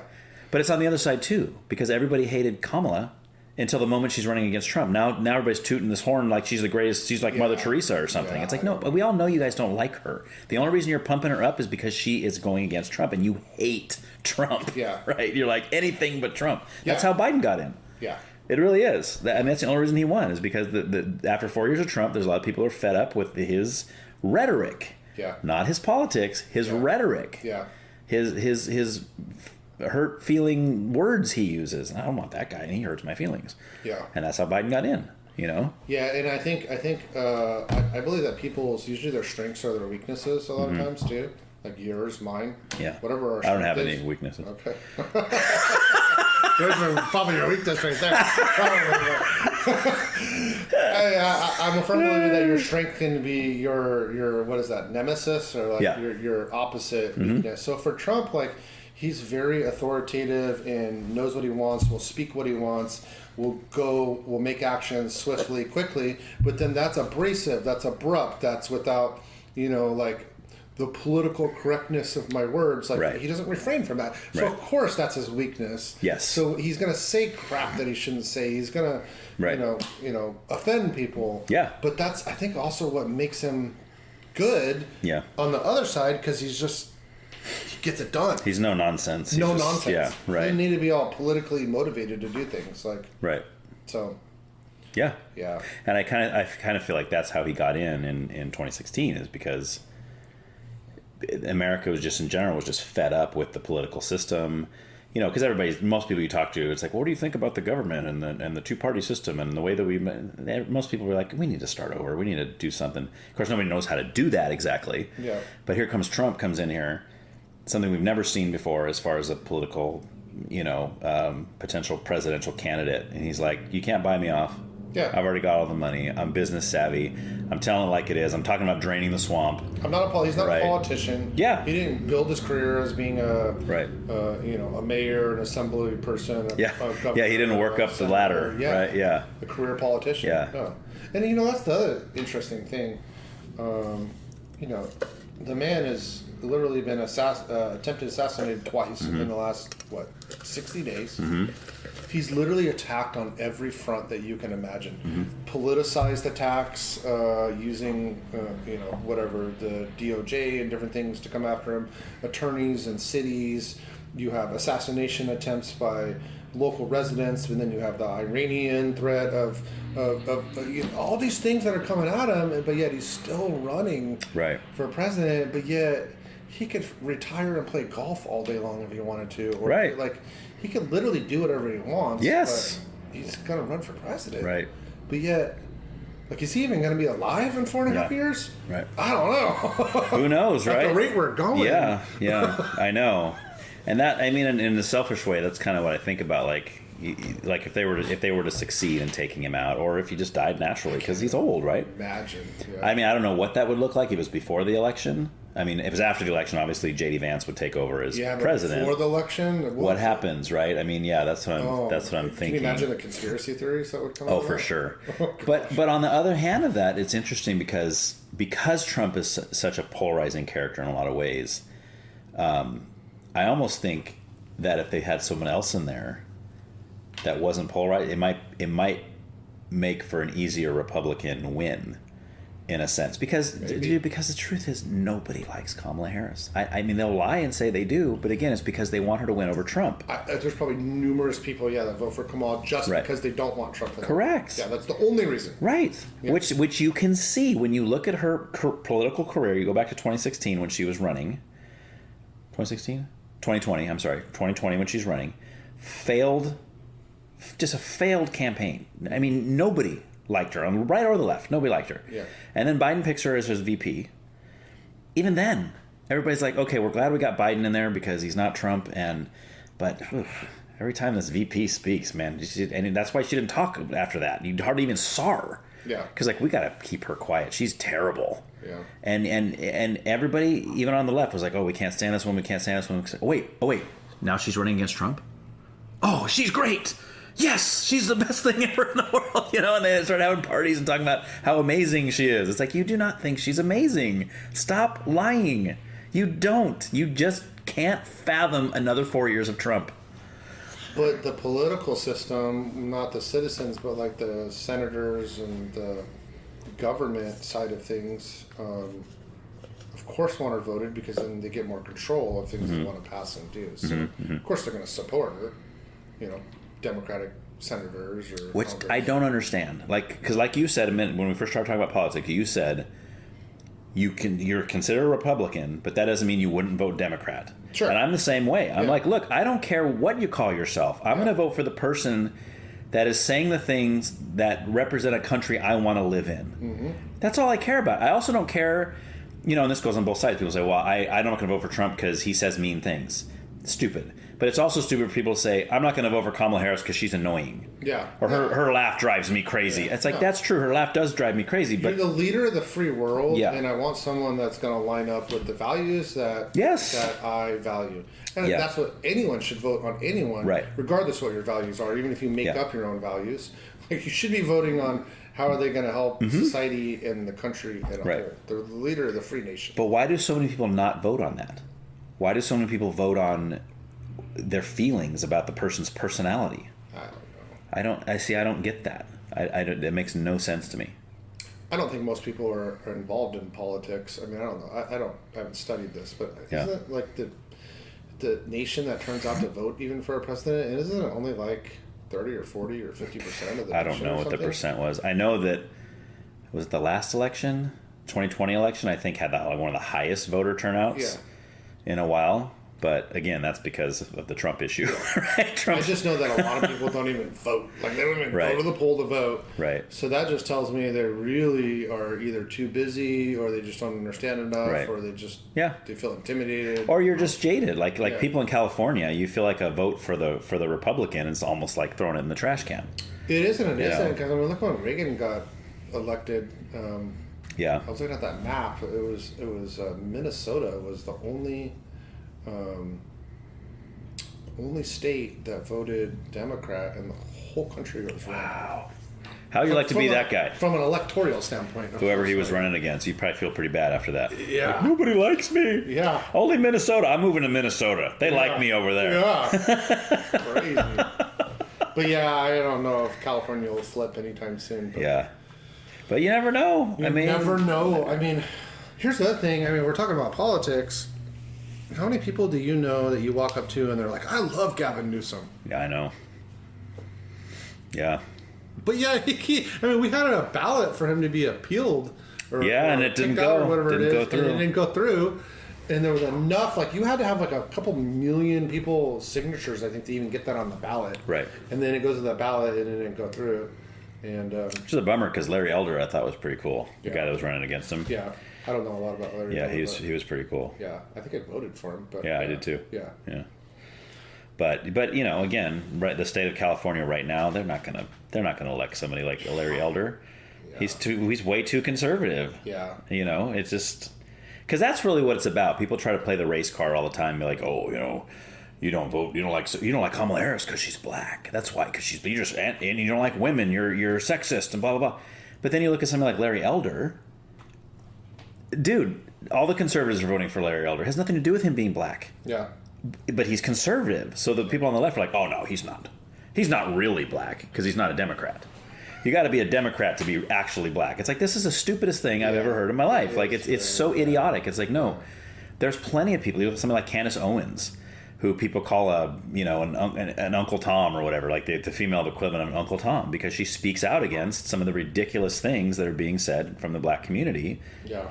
Which, she's allowed to do, in quotes, because she's black, to where someone else might get a little more, backlash from something like that. But she gets plenty of it because she's not saying what they want her to say, right? She's not lining up with the agenda that's being pushed from that side of the realm. She's speaking out against it, and they don't like it. Yeah. What would be cool is if all politicians would just get paid like some regular paycheck and not become rich or be career politicians. I wonder how much the landscape would be different. Oh, dude. Aspect of, oh, my gosh. Like, if I wanted to run for president, like, I have political ambitions, just so you know. I don't know if you know that. Like, I was going to run for city council. Really? 2 years ago or so, and I probably will in the future. Oh, dude. You'll work your way up to president by 2028. This was going to be my comment. Like, and I say this for the greatest salt. Like, I have this, like, little tickle in the back of my mind where, like, I would love to run for president. Not that I think I'm qualified, but just because I have some things that I think I could contribute. But I never will run for president because I know that I don't have any backing or financial backing. Or even if it was just, wipe out president, like governor or something. You got to get Elon on your team, dude. Like, then you'll get the backing. You got to be a millionaire these days to be a politician at the high level. Right. And honestly, I don't really have any ambitions besides city council. But I do want to run for city council. Wow, dude. Yeah. Have you ever said that to anybody before on a live? I was going to run for city council 2 years ago. Okay. There's a member in our city council that is part of Planned Parenthood, and it's very, abortion driven, and the city council is usually a bipartisan. It's not really party driven, right. But some of those things do drive your decision making. So I wanted to run. I was gonna run. I met with the mayor. I met with all the city council to get like advice and talking about things. And wow, man! Literally had my whole campaign mapped out. And this was a couple years ago, you said? It's like 2 years ago. Okay. And I think it was like 2 years ago. Yeah, it's like 2 years ago. Yeah. And there was another guy running for city council named Stephen Funkhauser. And he and I met, and he and I both knew that one of us had to not run. So, because you don't want to dilute the vote. So if there's... Oh, did you guys have similar... We had similar views. Beliefs? Okay. Yeah, so we were trying to run against this person. And that's not wasn't our only motive was to get her out, but was to run, to get her out. But then we had similar motives. And we met, and I just decided at that time in my life it was better for me to support him. Okay. And so I actually did not run. Yeah, so you pulled an RFK. You pulled out, and then all your supporters went over to him. Yeah, but I actually hadn't filled out the paperwork yet. Okay. It was like within like weeks of having to fill out your... you have to like fill out paperwork at the city and the county and all that stuff. So yeah. And he hadn't either. So we met a couple times, and he was really willing to drop out. So was I. I prayed about it, and I was just like, I'm going to support him. Okay. Plus, it'll be kind of a learning experience for me to understand what it takes to run a campaign, to canvass the streets, go in the neighborhood, knocking on doors. And yeah. So I did that for him. He won the night before as the most votes, but the next morning, the incumbent supposedly had 60 more votes than him, and he lost by like 60 votes. You say supposedly. It's well, you're not buying it, huh? I don't know. It's just, I don't want to be a conspiracy. I should probably won legitimately. I do say supposedly. Yeah. Just he was winning by like 500 votes or 1,000 votes. And then all the machines shut down, and then when the machines came back on, the other guy was up. Yeah. Like, I don't know how that works. I also don't understand on ballots. I don't understand why it takes 2 or 3 or 4 weeks or... I mean, I think technically they don't even sign off on elections for like 90 days or 60 days or something. Right. It's like, I don't understand why they can't have a system where you mail in and you turn everything in, and then on election day it's decided. Yeah. Like, our technology is so advanced now. I know. I don't understand I mean, I can understand like a cross check and like a audit type thing, right. Or reconciliation, but like, yeah, why do we let people mail their ballots in? I think it's up to a couple days. I don't know if it's the day of the election, or some states or counties even let you do like after the election. Well, you can even do like I think right now you can vote. Yeah, you could vote right now. Right. So why? Yeah, you could vote right now, but then you can mail in all the way to the day of the election. Right. Which then now you got a 3 or 4 or 5 day delay Until it gets there. Yeah, but they're already calling the presidency the day over the next. Well, you day. mentioned technology.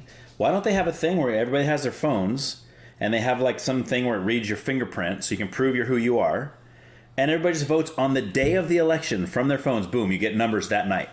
I know when I file my taxes online, or like when I have to do things like that, there's this super verification you got to go through. Yeah. You get like a PIN number, you do this, you do that, and it ultimately certifies who you are. You can take a picture of your driver's license. Yeah. Because I don't like the early voting. I don't like that you can vote right now, because there's still a lot that needs to be seen and said. Yeah, but I mean, if someone's made up their mind, they've made up their mind. But I think there should be time to change their mind. You know what I'm saying? Like, there is time to change their mind, but it's the person's choice to vote.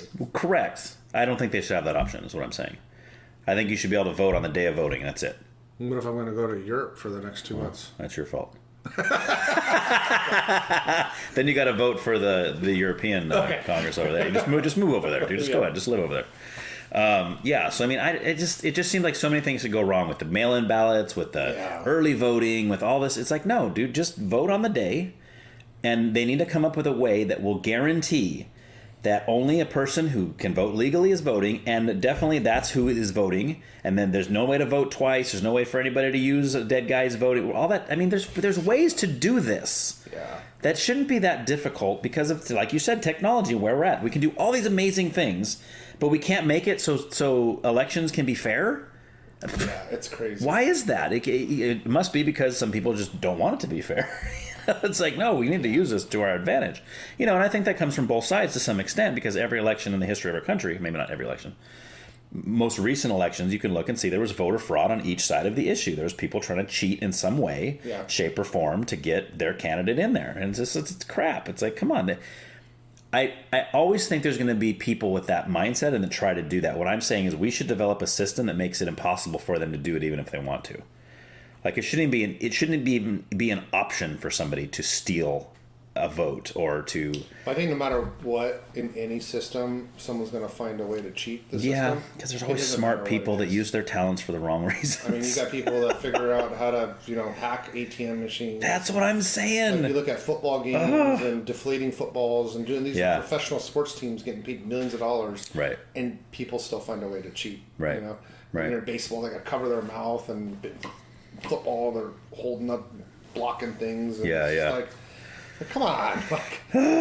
Yeah, it's terrible, dude. But yeah, I agree with you. I mean, with today's technology, I don't see why we can't streamline it, make it more efficient. Yeah. I don't know that I even like the whole electoral thing. Like, that always is weird too, if you think about that.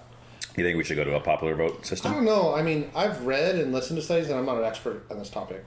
And I do. You can say you are, because nobody knows if you are or not. So you can just say you're an expert, and we'll all believe you. Well, I do have a triple degree in politics and a doctorate. Doctorate. Yeah. I'm the ultimate authority, and my phone number, if you need consulting, is 805. Yeah. No, I don't know. It's weird. Like, I was talking about that Reagan election, and I said the whole country was red except for Minnesota.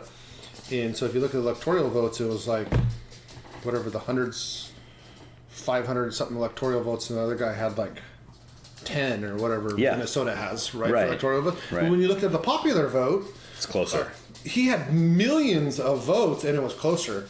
Who did? The guy against? The guy that lost Had more votes in the popular vote? No, not more. Okay. But he still had millions of votes. It was much closer. Yeah, it wasn't like super close, Right, but okay. it was still like, I don't remember the exact numbers. Let's just say it was like, he had like, I don't know, what is it on the population of the United States? You know, is it like... Couple billion, I think. Billion? You think? So, yeah. Well, so I think he had like, I don't know, 4 million or 40 million, and he had like 70 million. So it was still millions off. Right. But you still had millions of people that voted for this guy. But yet it looks like only one state liked him. But there was really like lots of people that... Yeah, and in every state individually, there's plenty of people that did like him. Correct, yeah. So. But there's been lots of elections that were, like, if you look at the popular vote, the other candidate won. Yeah, that's crazy. I thi- don't know that happens a lot. Yeah. I think in the case of Trump versus Hillary. I think it was, yes. Hillary won the popular vote. You're right. And Yeah. the other thing I don't like about living in California is I hate it if I go to vote when I get off work and they're already kind of calling the election of who's done it. Like, that sucks. That sucks. Right. Then that really makes it feel like, wow, I can vote then. What's the point? And you were saying that about California. Like, yeah. Or what if you could be that one guy? You'd be on the news. This man got off work and he cast one vote and turned the entire election around, and now this is the winner. All hail Jimmy Wall. Dude, you'd be a celebrity, man. That'd be crazy. Oh, man. That'd be awesome. You'd have to go into hiding. You'd have to, like, start your own country underground or something. No, dude. for real. Then you could run. You could be the mayor of your own underground country. There you go. So as a last political thing we'll talk about, just kind of what do you see as the biggest issue that's currently facing our country? I would say immigration. Okay. But then I'd also say our economy. I'm not going to say abortion, because I think abortion is what it is, and there's already the laws been passed, and Roe versus Wade already got turned over, and I think the candidates are just playing off of each other on the abortion thing. Right. I don't know if there's much more that's going to happen there. Well, unless Kamala got elected, then they should probably try to overturn it. Right. So I don't... Like, to me, that's one of the most important things from a moral standpoint is the abortion. Yeah. But if I'm just looking at the country and I'm saying, what does the country need right now that, can be influenced and changed by a president? I'm going to say the border, absolutely. But I also want to slip in the economic thing. I mean... Well, those two things are connected in a lot of ways, too. Do you know how much I spent on that hamburger that I bought you and that chicken sandwich that I bought? $8. Total? $8? You think I spent $8? Oh, total for all. I thought you meant just for my cheeseburger. No. Yeah. No, how much? I bought you a cheeseburger. Yeah. And I bought... Thanks, by the way. That was awesome. You're welcome. No one's ever brought me Wendy's before. Probably have to send you a bill. But I hope no. I hope all the listeners hear this, and then the people who are going to be guests later know to bring me a cheeseburger. It's all good. When you pay me my royalties for this podcast, just add on the cheeseburger. So I bought you a cheeseburger, and I bought myself a spicy chicken sandwich. Yeah. And a 4-piece chicken nugget. It was $20 something dollars. I think it was $22. $22. I didn't even get a combo. There's no fries. There's no drinks. And so I'm just thinking about like the economy. The minimum wage is skyrocketing. Yeah. The cost of goods is skyrocketing. We got lots of foreign product coming in, and the Temu stuff, and the Wish stuff, and the Chinese stuff, and nothing against China and Chinese products, but like the economy needs to be addressed. Yeah. But the border, absolutely, from a safety and threat standpoint, the border. From a kind of like prosperity and kind of living standpoint, that is the economy. Okay, well, let's hit them both then. Let's say you're elected tomorrow as the president of these United States. Okay. So your first task is to deal with the border situation. What do you do first? Close that border. Keep building the wall, or kind of thing, or I think building the wall. I don't know enough about how the government works and like the funding and the budget and the process and what Congress is allowed to do and President's allowed to do, because there's so many aspects to it. But I think in a general sense, with my ignorance of how it works, was definitely building the wall and getting a process in place to handle immigration. So I think first and foremost, I'm not really worried about making it efficient for people to come into the country. I think the first thing is protecting the border. And I'm talking about the Canadian border, because we have a huge problem up there. Which nobody talks about. Exactly. Yeah. I mean, Canadians are flooding to the United States.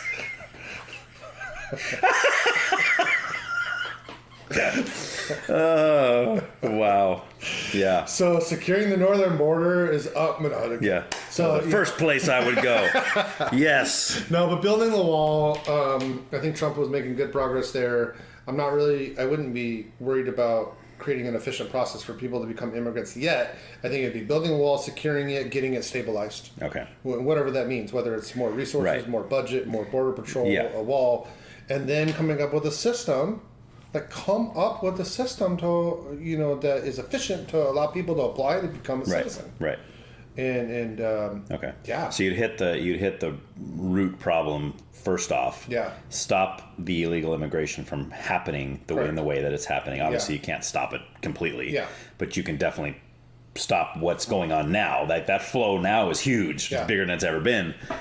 So you'd stop that, but then what would you do about, let's say, the current people that are in the country? You're going to go into like Ohio and just... I don't know, but I know Trump says they're going to go and do the biggest deportation ever. Yeah. I don't even know how you would pull off a logistical situation like that. Right. Because, we live in a free country. You can't just go pounding doors open and opening up houses and stuff. Could you imagine seeing that on the news?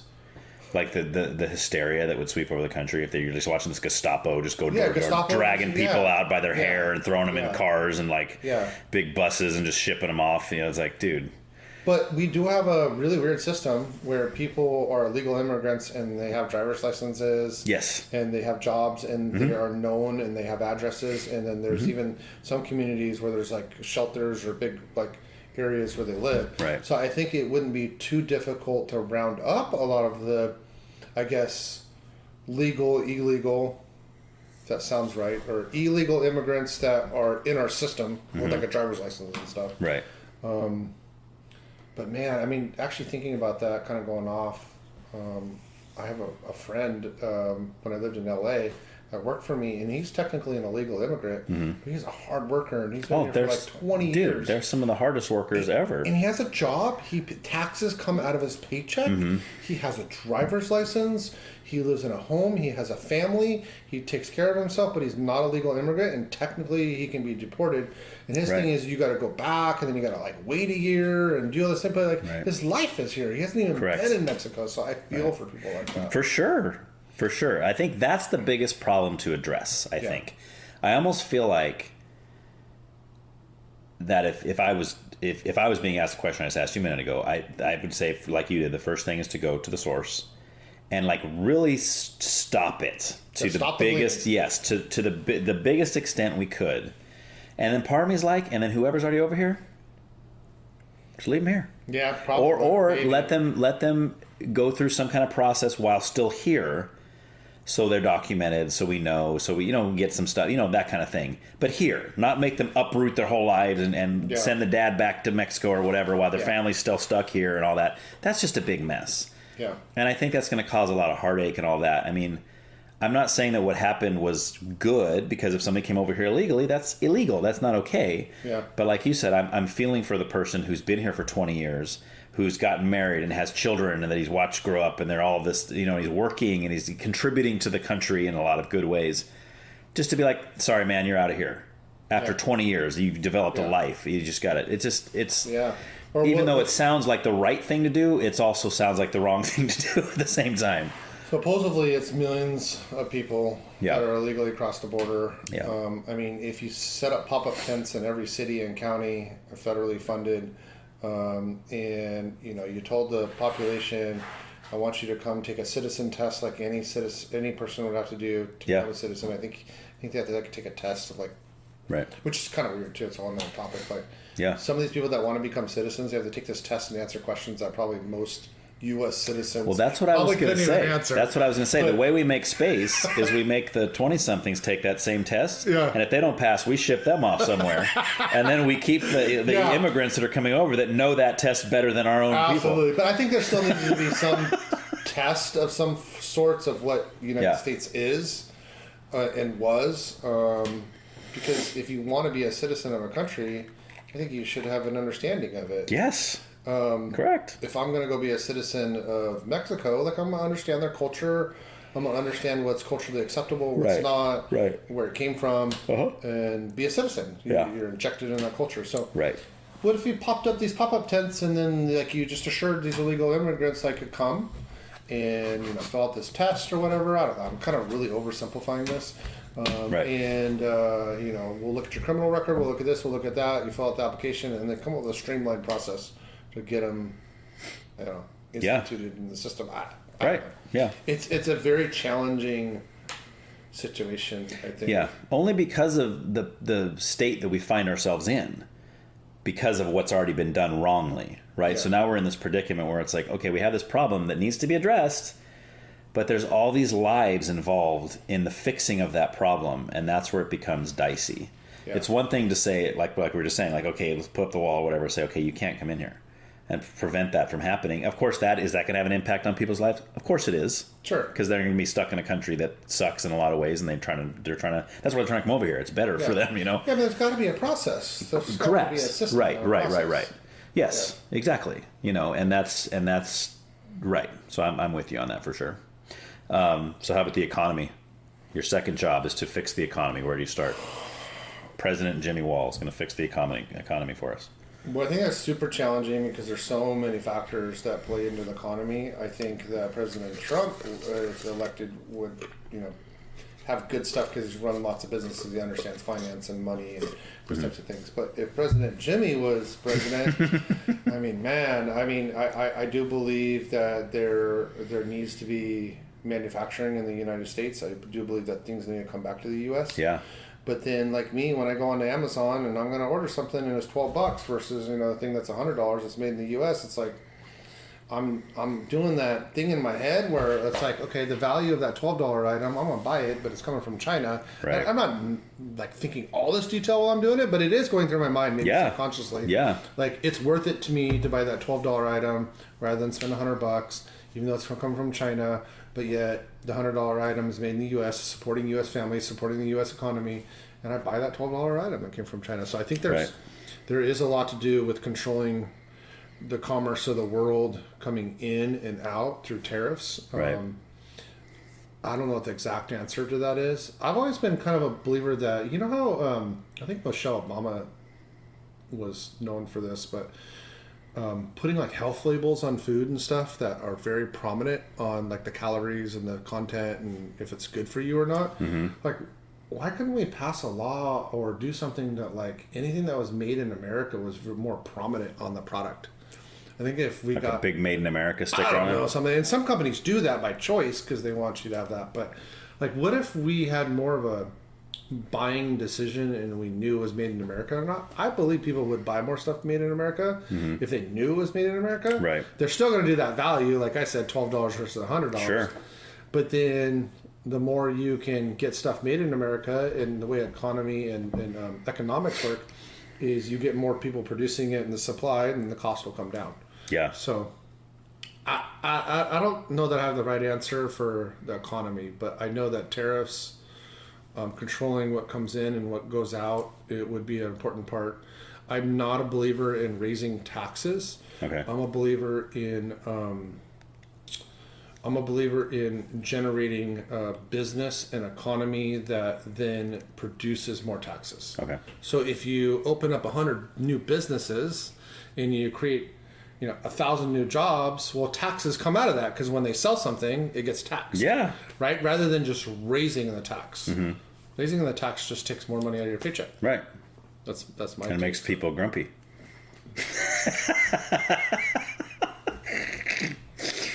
Yeah, and as far as like the prices and it being cheaper to buy something that's imported, Us, would be, you'd have to go through a period of it being hard first because everybody would have to band together and say, look, we're not buying China anymore. Yeah. We're just going to buy America. Yeah, it's 4 times the price.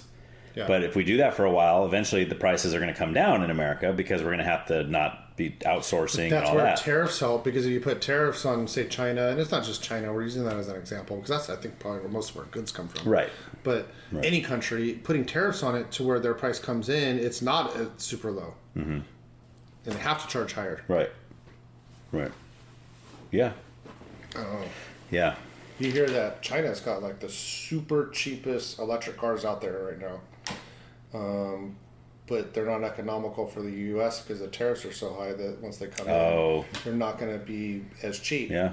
But they control the electric battery market, so China sells a lot of stuff for the batteries, so our electric cars in the U.S. are so much higher than electric cars in... Well, they're going to have to switch that because, you know, we're all supposed to be driving electric cars by, 2028 or something? Not even getting started. Greta Thunberg told us that we're going to be doing that, man. You know, we've got to listen to Greta Thunberg because she's got all the right answers, too. Yeah, sure.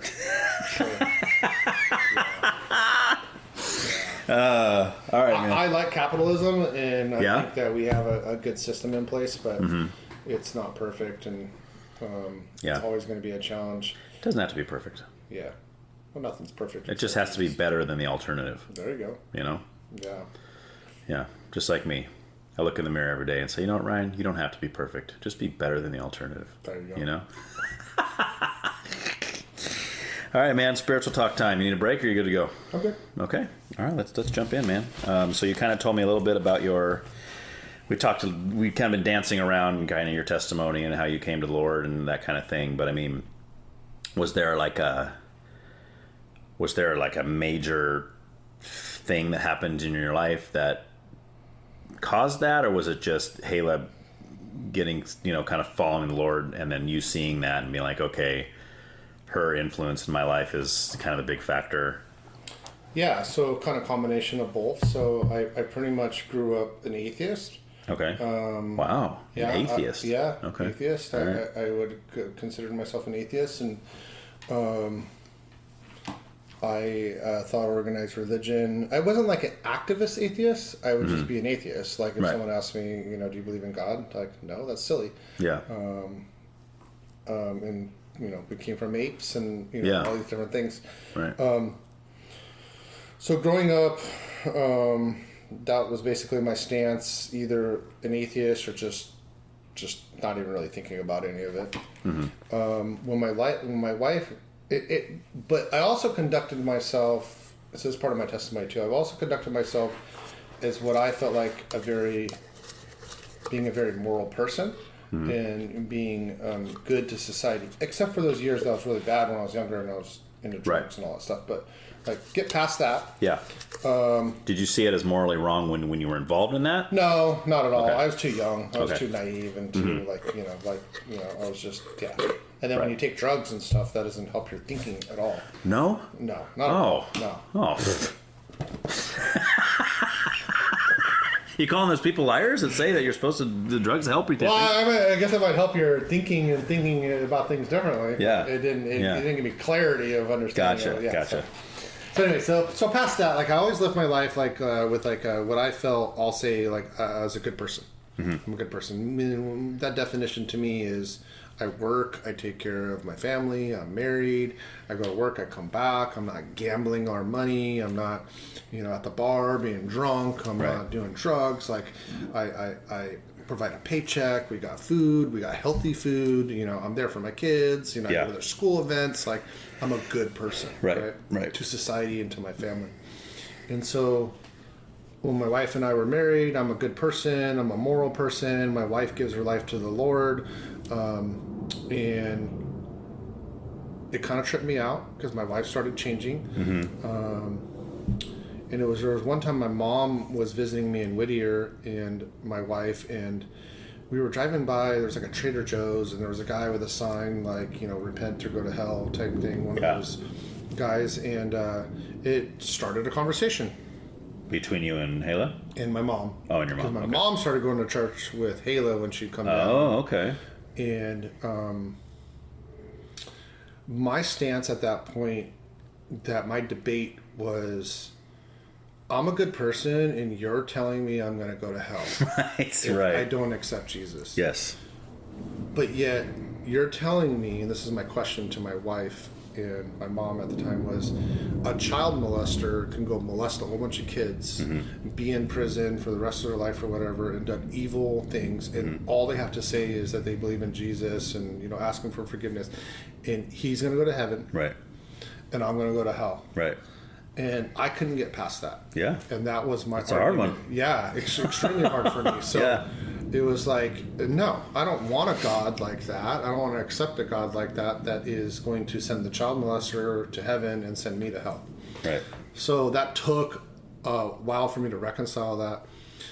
I still hadn't given my life to the Lord after that conversation, but I distinctly remember that conversation. Mm-hmm. It was one of those things that I think I expressed for the first time to someone besides internally to myself that I don't want a God like that. Of course, my wife had just started walking with the Lord, and my mom, so I don't really remember any like super good argumentative points that they gave back to me. But whatever they said to me is still stuck because like it was like a good conversation. Mm-hmm. Well, I started going to church with my wife. I don't know if she asked me or convinced me. I'm sure she asked me, but my motive was going to make sure she wasn't getting fleeced by the pastor. Okay. Money and all that nice. stuff. Wanted to see what kind of cult she was and all that stuff. Sure. So we were going to Calvary Chapel Downey there. And so I would go to church, and it was really just to make sure my wife wasn't being taken advantage of. Mm-hmm. And, it wasn't long after that. It really wasn't long after that, after going to church, hearing the message, God's word just penetrating my heart. And it was on the 4th of July at a freedom celebration in the city of Cerritos. And I gave my life to the Lord when they did the altar call. Wow, man. A thing. And I said, yeah, okay, Lord, here's my heart. And was that like was Hayla there with you? She was there with me. Was she like surprised by that decision? She was. I honestly don't think I even knew what I was doing when I did it. Like I did and I didn't. Like, in the sanctity of our walk, when we walk, like our eyes are opened up to more things as we walk with the Lord, I believe. And you look back as you walk with the Lord and you're like, wow, I can't believe I was still immature in my walk and I did this, or just different things as we grow. Yeah. So she was there. She was super stoked. And she's like, oh, you just gave your life to the Lord. And I remember like, yeah. Like, I don't know what that means. Like I knew what it meant, but I didn't just like a baby, like, getting milk for the first time, but you know how meat and substance. So. Yeah. But so to rewind back to my testimony now of like that conversation, that distinct conversation I had with my wife and my mom about the child molester, that's still that's a difficult conversation for a lot of people to have today to reconcile. But to me, it's almost like it's flipped upside down. And that's the beautiful thing about the relationship with God now. Mm-hmm. That yes, the child molester that repents, that truly repents, will go to heaven. Yes, I do believe that. There's no sin that is greater or less. Mm-hmm. Like when I do a quote unquote minor sin, or someone does a quote unquote major sin, they're both a sin against Jesus and God, and it both requires you to go to hell and not heaven if you don't repent and you don't follow Jesus as your Lord and Savior, right? So any and every sin can be forgiven. And that's the beautiful thing about Jesus and the cross is that it doesn't matter how wicked and how evil you were, that Jesus' blood covers it all. So is that still a struggle at all, though, when you think about it? It can be. I mean, sure, it can be. But the Lord brings to my quick remembrance that I am no better than the child molester when it comes to my sin. Yes, that child molester has consequences here on earth, and I'm not going to say I'm going to go hang out at the birthday party of the child molester. Maybe, I mean, it depends. I don't want to be too judgmental, but... You don't want to be too open either. you judge someone by their fruit too. Yes. So you do have to be careful. So in this world that we live in, there's consequences that we still have. So our sins or laws that we break will have greater consequence. Sure. Go to prison for 20 years if you murder someone. Right. If I steal a candy bar at the store, they're both sins. Right. So do you think there's severity of sin only in the physical realm? Or is there severity of sin in the like when God looks at, like, let's say God looks at Jeffrey Dahmer, and let's say Jeffrey Dahmer got saved. Let's say he truly repented, received the Lord, and then you look at somebody, Bob Ross. Yeah, Bob Ross. I don't know where Bob Ross stands. But let's say Bob Ross. Let's say Bob Ross, all Bob Ross ever did was tell a lie. Yeah. Or he told some lies. He never killed anybody. He never raped anybody, what we would call these heavy-hitting sins. Yeah. And, of course, if they're both saved, God looks at them as my children. Mm-hmm. They're both going to be in heaven for all eternity. You and I both believe that because the ticket in is Jesus. But do you think God would say, what Jeffrey Dahmer did was worse than what Bob Ross did. I don't think so, because we're covered by the blood of Jesus. Okay. And so when we're in the presence of God, all he sees is Jesus. He sees we're white as snow. And the scriptures say we're as white as snow. Our sins are completely washed from us. Right.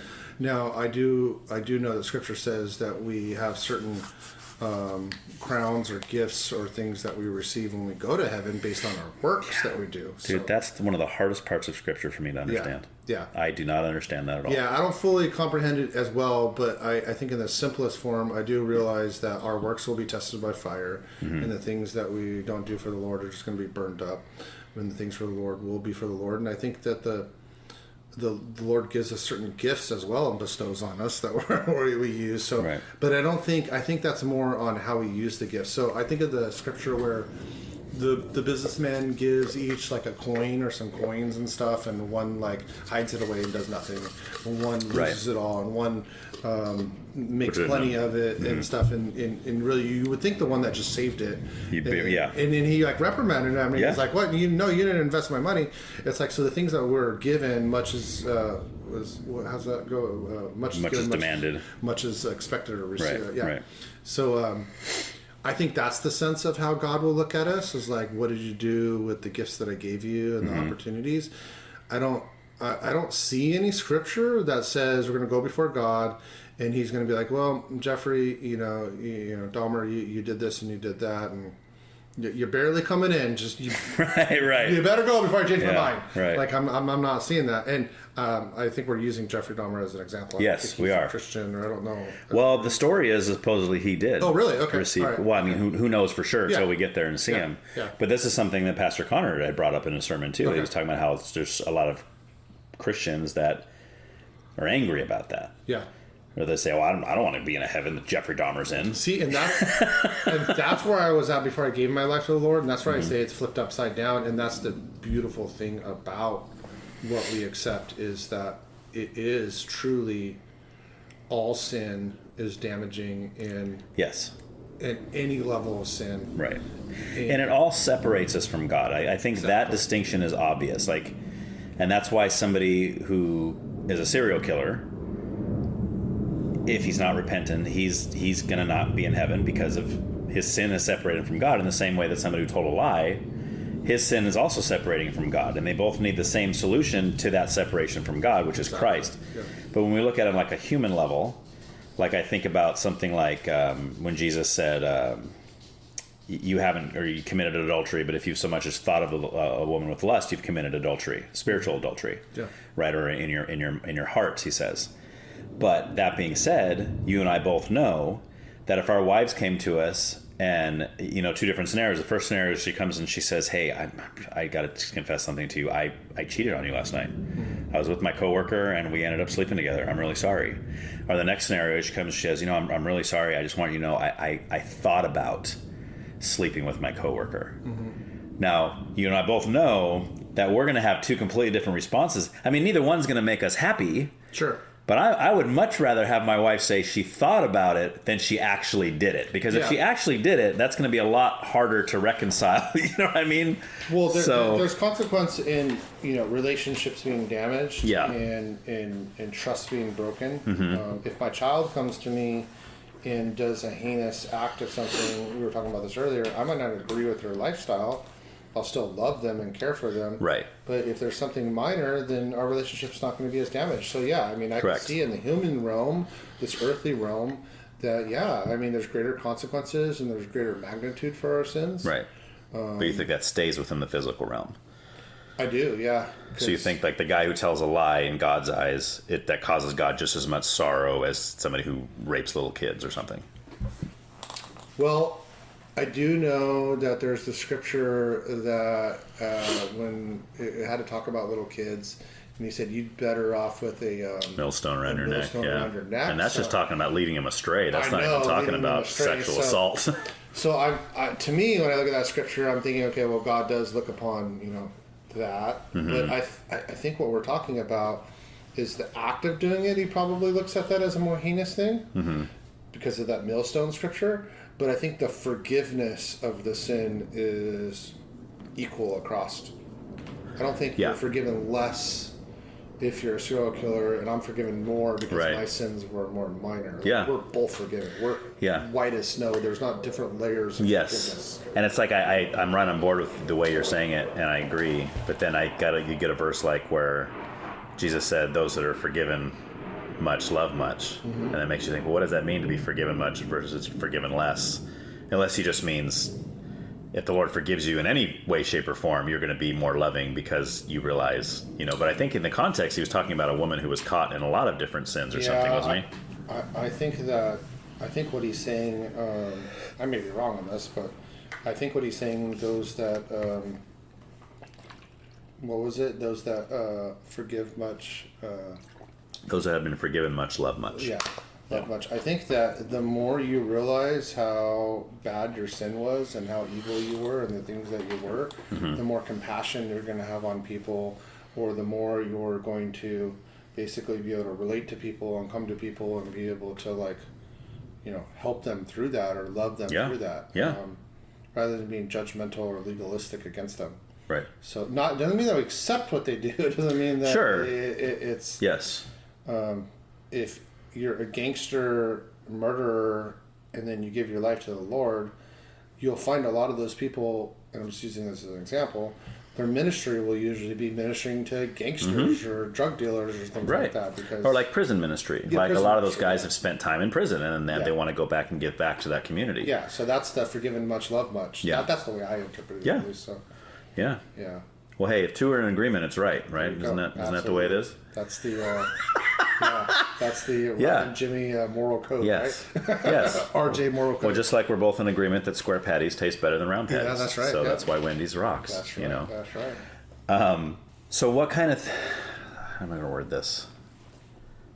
For you, when you got saved, was it like... did you feel like it was an instant change in your life, or do you feel like the Lord kind of started slowly working things out in your life and is still today working things out in your life? It wasn't an instant thing, I would say. I hear about these people that like instantly get saved and they instantly throw away things, or quit jobs, or move away, or do like really drastic things in their life. Right.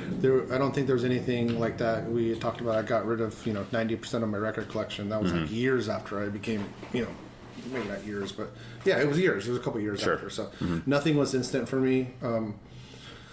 I think that to the second part of your question, yes, I'm still being sanctified, and my walk is continuing to mature. Right. My wife and I were just talking about the other day that scripture that says, Paul, I think it's in 1 Corinthians, where he's talking about milk for the infant, or for the immature Christian, or Christian that just became Christian, but the substance really is the meat. Right. And so our walk is also not like a greater enlightenment, like if I read the Bible more, I'm a better Christian or a bigger Christian, but we get convicted in things that we didn't see, or our eyes get opened up in things. So yeah, my walk is continued sanctification, and I believe it always will be until I'm in glory in heaven with Jesus and in perfect body. But when I gave my life to the Lord, I mean, there was many years there that we went through a, I say we, but that's my wife and I, that we went through. Maybe it's just for me. Like, I'm a very black and white guy, so I can tend to be legalistic in my approach, I guess. Yeah. And so I was picking up every single book that I can find on like how to be a Christian and Christian living, and even when I became a Christian, I was reading stuff on Mormonism and Jehovah's Witness and Muslim, and like like not like I was like wondering if I picked the right religion, but like I really wanted to understand what it was that I was doing. And it was funny because I think back, I did more reading of stuff that wasn't the Bible, and it was just extra resource book and stuff. Nothing wrong with reading those books. But it's like, I had this Bible in front of me, just read the Bible. Exactly. But there's benefit to learning knowing other people's beliefs, especially if you ever plan on talking with them about it. Right. It's good to know what they believe, So I, I think in my early walk, I would probably be more legalistic than I am today. And what I mean by that is, let's just say there's topics like alcohol or something, or say cigarettes. So here's one. I used to smoke cigarettes. Yeah. And I remember when I gave my life to the Lord, I there's camps that think smoking cigarettes is a sin, Right. and some that don't, because there's no scripture that says smoking is a sin. That's in Second Opinions, chapter 7. Okay, second opinion. And so to me, I would always hide it once I became a Christian. Like, so I would have cologne and I had different things, especially if I was going to church, and I wouldn't want anyone to know I smoked cigarettes. Right. And it was more of a condemnation upon myself that I put, but yet I was young with the Lord, and I had an addiction, you know what I Sure. mean, of just cigarettes. Like, Yeah. And the Lord didn't deliver me from that day. Like some people say, like they delivered me from drugs and alcohol and everything. Right. Like I still smoke cigarettes. Well, some people go even farther and say you're not saved if the Lord hasn't delivered you from that. And I'm like, what are you talking about? Like, really? Okay. So I still smoke cigarettes, but here's the thing. So at one point, though, I came to a point where the Lord, basically I read that scripture that our body is the holy temple. And it's really not what comes out of our mouth, it's what's inside. And so I was thinking, like, I'm smoking these cigarettes and like I'm like polluting the holy temple where the Holy Spirit lives. Yeah. And I got convicted on that. Now, funny thing is, I didn't just instantly quit smoking cigarettes. I started vaping, but it was my journey towards not smoking, and now I haven't smoked for I don't know, or vaped for 8 years or something. Oh, nice. Now. So yeah, so Nice, dude. but I went to the point where I was just like, cigarettes are extremely bad. All that's bad.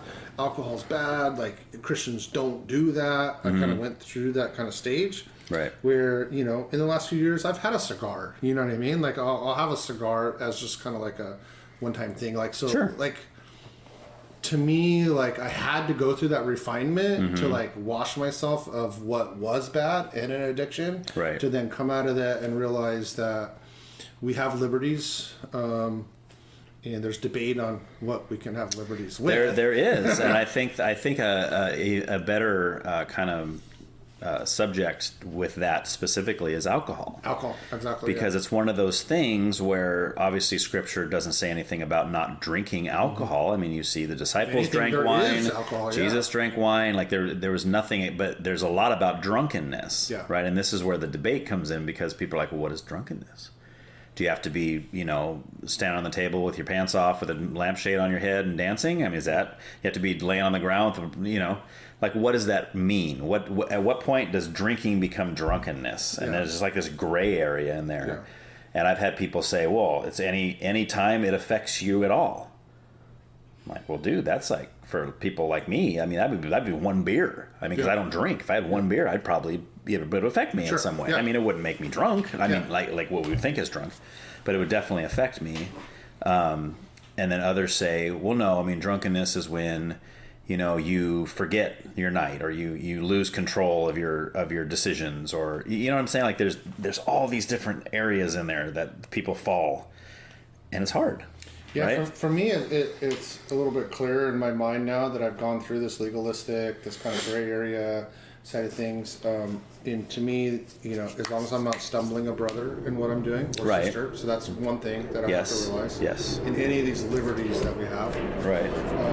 Number two, I don't remember that scripture, but it says something about do all things in faith. Otherwise, it's like sin if I'm like not doing it. That which is not of faith is sin. Yeah. So like if I'm gonna do something, I better not be all like, am I right? Am I not right? Am I doing it wrong? You know what I mean? Like, probably in sin. The doubting man. Yeah. So as long as I could do something confidently, as long as I'm not stumbling a brother and a sister, as long as it is not called out as sin in the Bible. Correct. And then fourth, I think that if what I'm doing, I'm able to glorify the Lord, it doesn't mean that I have to like do it and say, praise Jesus for this thing right here. Absolutely. And just talk about Jesus around, say that drink. Right. But like, as long as, if it's not glorifying the Lord, then, I got to ask myself. So in other words, well, let me give you an example. There was this ministry when I was in Whittier, and I forgot what they were called, but they would go to bars and they would drink and they would get drunk, but they would talk about the Lord the whole Right. time. And they say, well, we're glorifying the Lord. Yeah. And we're going to a dark place where Scripture's not and God's Right. not, and we're representing God and we're going there. And like, all that's true. You are going to a dark place. You are bringing light to darkness. You are bringing Scripture. You are going to a place where no one would expect to hear the word. Right. But yet you're partaking in the same thing that they're doing to the extent of what they're doing. Right. Where Jesus said, be in the world, not of the world. Yeah. Why can't you go into the bar and get a soda? Well, they might not respect me as much if I'm not actually drinking the beer with them. Right. And so then they're not going to listen to me. That's nonsense. Yeah. You know, it's like, you could still go into a bar. Yes. And you could order a club soda or order a Coke, and you could still minister to those people. Yeah. I think people are not going to listen to you because you are partaking what they're doing. They're going to listen to you or not listen to you because Based on your message. Based on your message Yes. and based upon where they're at in their Right. life. You know, and I think people like that are the ones that need to do the soul searching. Yeah. Because I think if they're being honest, and if they can see their true heart's intent, what they really want to do is go get drunk. Yeah. And they're using the Lord's work as a crutch and not a crutch, as a catalyst or whatever to get to that point. You can just pass it off and be like, oh, well, I mean, I'm here for the Lord. Obviously, the Lord wants me here. And I think something like that is, like you said, you could. I believe people, the Lord could call somebody into doing that and order a Shirley Temple or something. Or even get a non-alcoholic beer. I mean, that exists, right? And the people have them pour it in a glass or something. They're not going to know. Like, you know what I'm saying? Like, there's other ways around that. But it's the guys that have told me, my ministry is in the strip club. And I go into the strip club and I just share Jesus with it. And I say, aren't you affected by what you're seeing up on the stage? Yeah. Have you met someone No. that? Yeah. Wow. They've said that. Okay. Yeah. That's good. And I'm like, you know, can I sit here and say guaranteed no? That's not possible that the Lord would give you that. And of course, the Lord can do whatever he wants. He can make somebody have the ability to literally not be affected by that. Yeah. But for most guys, if you're honest with yourself, it's like, come on, you're going to be affected by that. There's no way. We knew a ministry, some people that would go into like the raves and stuff. I don't know if they're called raves now. Yeah. Whatever the hip new term is. The festivals and stuff. Well, they would go in and they did those little bracelet things where you get like the little colored bracelets and stuff. It's like a big thing in the raves and stuff. Well, they go in as families and stuff. But if you go to these raves and festivals, like these women and girls are like barely dressed. And barely nothing. But the husbands and wives would go. But the husbands would always stay in the van in the parking lot, and the wives would go inside the festival and go minister to the girls and stuff. Okay. And they had a stance on it just because it was so in your face, like the nudity and like the things that they were there for prayer and protection if needed, and they were in communication with whatever walking. The husbands were, you mean? Yeah. But so they wouldn't go in to be affected by it. They wouldn't actually go in to be affected by it. Okay. Because they just knew. Their eyes would wander. Of course. And Of course. Yeah. You know, God made women extremely beautiful, and it's like I don't know what happened. I mean, I guess sin polluted our mind there, but it's like how our eyes wander even when we're happily married and stuff, and we have to be very careful. Well, it's one of the biggest and easiest temptations, and I think the devil knows that, and that's why he plays on that. He knows. That's exactly. He knows what he's doing. Yeah. I mean, for most guys, I feel like for most guys, there's certain things that might be a struggle for you, not a struggle for me, and vice versa. But I think the sexual sin and the temptation into the sexual sin is pretty much universal for all men. Yeah. Like, that's something we all share. We all have that issue of being easily, I'm not saying we all give into it necessarily, but the temptation is there, and that's just such a struggle to deal with. So kind of going back to that, like I think it's Romans 14 that you were kind of alluding to, where it talks about causing your brother to stumble, and the specific context that Paul's using is eating meat. Sure. Right? Because they're like, oh, Paul ate meat that was sacrificed to the idols on the altar, and Paul's just like, dude, it's just a piece of meat. There's no demon in it. But Paul says, if I have to never eat meat again to cause my brother not to stumble, then so be it. Yeah, love your brother. Right. And he could say, this is stupid. You guys are ridiculous. You're acting like little baby Christians. Stop being dumb. It's just meat. I'm going to eat whatever I want. And in a sense, he would be justified because he's right in what he's saying.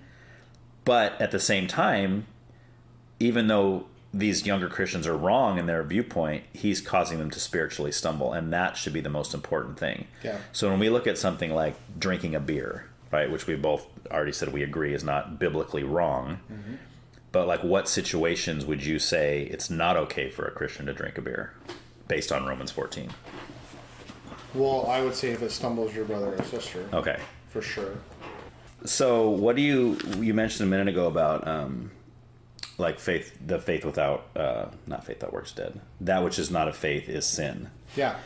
How do you view that? Like, what do you think that means? To me, the way I interpret that scripture is that I need to do things in faith, meaning that, like, I was applying it towards the gray area of things. Like, if I'm going to do a gray area and I'm going to contemplate whether it's sin or not, then it's not in faith. Okay, well, give me an example. Like, what would be a gray area? Well, whether it's, drinking a beer or smoking a cigarette or something that's watching a movie with swear words. Okay, gotcha. Something that's not explicitly stated in Scripture. Don't do this. Correct, but it could cause issues. Yes. Yeah, is it sin or is it not sin? Things that could be a sin depending on the circumstance, and not be a sin depending on the circumstance. Yeah, so I believe that there's sins that are not called out in the Bible that are sin because the Lord convicts us of those things. So if someone's watching a movie with curse words, we were talking about that earlier. Yeah. And the Lord convicts them of that. Sure. Then, and he continues to do that, then I think that's a sin. Right. Like, the Lord's told you not to watch that because you have a problem with swearing and stuff. And if you watch this, you're going to swear more. And then because that would be your kids, and then they're going to swear. And then because that would be the sin, would be the using the profanity, not so much the listening to it. Sure. So you would have to determine for yourself how much influence the listening to it is affecting your own personal life. Yeah. Yeah. So if I watch a movie and I'm okay with like a swear word here or there, and it doesn't, I'm watching it in faith. I understand that, I'm not going to become someone that influences people to swear and stuff. That I'm doing that in faith. I'm watching it. Okay. That's the way I interpret it. I don't know if that's the way the scripture was designed for. I don't think that. Actually, I know the scripture wasn't written for. This is how you apply it to the gray areas of life. Right. Well, I'm just kind of curious, like what your view on the idea of doing it in faith. Like, if you could break that down, like, what does that mean to you to do something in faith or not in faith? Yeah, so if I'm not doing something in faith, then I'm not trusting, to me, that God's okay with it. Okay, but that would only apply to the gray areas, like you're saying, because if it's like, well, I'm just going to go to the strip club and just trust that the Lord's okay with it. I'm doing it in faith. I mean, I guess that would apply, but I don't think that. But no, right? Exactly. But no. Right. Yeah. Because that's very specific. I think that's manipulating our thought to. Right. Right. Yeah. Yeah. Because I would see, like, and faith is one of those, like, things that studying the word faith, from the Greek and all that stuff, is probably the biggest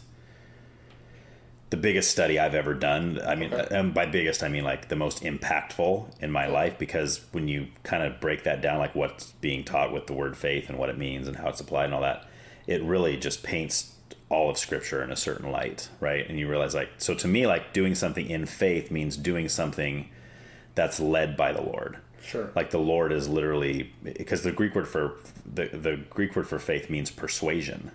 That's literally what it means. So anytime the Lord persuades you to do something, persuades you to not do something, that's doing it in faith, right? You're trusting that God's going to work. Yeah. So the trust is So trust is a kind of a different issue, but it's related. Mm-hmm. So I'm going to get geeky on you for a minute. Sure. So the Greek word for faith is pistis, right? And then there's another word, pisteuo, which comes off of pistis, which is the word that's translated belief. Okay, so basically, pisteuo, belief, is to trust in the pistis. So that's our part of the action. That's the Lord persuades us, and we say, "Yes, Lord, I believe you. I'm going to do X, Y, Z, or I'm going to agree with your persuasion. I'm going to give in to your persuasion." Right. So that's kind of our part, is the trust of it. But the faith itself, and this is why, when people say, "Well, you need to come up with more faith," but the problem with that is the Bible's pretty clear that we don't produce faith. Yeah. God produces faith, right? It says God is Jesus, the author and finisher of the faith. Mm-hmm. Faith is a fruit of God's Spirit in Galatians 5. Like, all these different things, like, we don't produce it. But then somebody will respond and say, "Well, what did Jesus mean when he said to the disciples, you of little faith?" Oh, you of little right? faith, yeah. Is that a challenge for them to come up with more faith? No, he's telling them they don't have any. He's making a statement. You don't have any faith right now. I'm not leading you to do that. God is not persuading you to do that, so knock it off. Yeah. You're trying to do it in your own human effort, basically. Sure. That's why you're failing, right? It's like, but there's a doubt element there too. And this is where it gets kind of dicey, because you look at something like Peter being, telling Jesus, tell me to come out to you. Yeah. And by faith, Jesus says, come out to me. And he's walking on the water. He's doing great until he realizes what's happening. And then he doubts and then he sinks. Yeah, sure. Right. So there's that element. So at that point, I would say he stopped believing, at least temporarily. And that's why he sank. So, but that's when it gets weird, because it's like, people say, well, if you just have enough faith, you can do all these different things. And I would say, yeah, I agree. Faith, you can move mountains. Yes. Yeah. And I agree, obviously, because that's what the scripture says. But does that mean that I'm supposed to sit on my couch and just, Lord, just help me to muster up enough faith so I can just tell those mountains to fall in the sea? No, it has to start with God. It initiates with God, meaning if God is using faith to persuade me to use me to make mountains fall in the sea, well, yeah, because there's nothing impossible with God. It's impossible with me. I can't make mountains fall in the sea. Sure. Even if I got the biggest bazooka the world's got to offer, or the most dynamite or whatever, I'm not going to make it happen. Yeah. So anyway, that's kind of a really, really interesting topic to say, well, I'm doing this in faith, because a lot of times people say, well, they take it to mean like, I'm going to do what I want to do, and I'm going to trust God that he's going to do it and help me do it. It's like, well, what if God doesn't want you to do that? Like, did you ever think about that? Yeah, that's true. I mean, there's many stories of Jonah and people going the opposite direction, and that's not right. where God wanted them to go. So yeah. They weren't walking in faith. Exactly. Right. But in the case of Jonah, it was like God had, in that specific case, God determined, no, it's going to be you. Yeah. Like, and then a friend of mine developed the term, by foot or by fish. Yeah. Right? You can go willingly, or I'm going to force your little butt to Nineveh. Yeah. You're going to get there one way or the other. Yeah. You decide how I'm going to get you there, but you're going to get there. Yeah. To where other cases, someone might say, let's say the Lord lays on your heart or persuades you to minister to somebody that you and I both know, let's say. And you're having a bad day. And you're like, I don't want to talk to that guy. I'm in no place. Lord, I don't want to. I'm just not going to. Right? Now, you will have to deal with the Lord for your own disobedience, but that doesn't mean he might not just use me to accomplish the same thing. Sure. Right? It's not like that guy's going to be in hell someday, and he's going to tell that guy, you would have been in heaven if it wasn't for Jimmy. Well, Jimmy blew it, That goes back to the scripture of us, our works being tested by fire, and yes. what do we do in the stewardship of what we've been given. Yeah, man. Yes, totally. Yeah. That's a scary thing, dude. Yeah. That's a scary thing. Yeah. It's like whatever's not of faith is going to burn. Yeah. It's like, oof. Yeah. Oof. I feel like if I was to experience that right now, I feel like there'd be a lot burning. Really? I don't know. I feel like there's still a lot of my own flesh that's involved in a lot of things. We battle against our flesh yeah. and powers and principalities, and so I think that's part of the sanctification process, and I do too. Yeah. I think it's important to keep short accounts with God as well. And I don't know.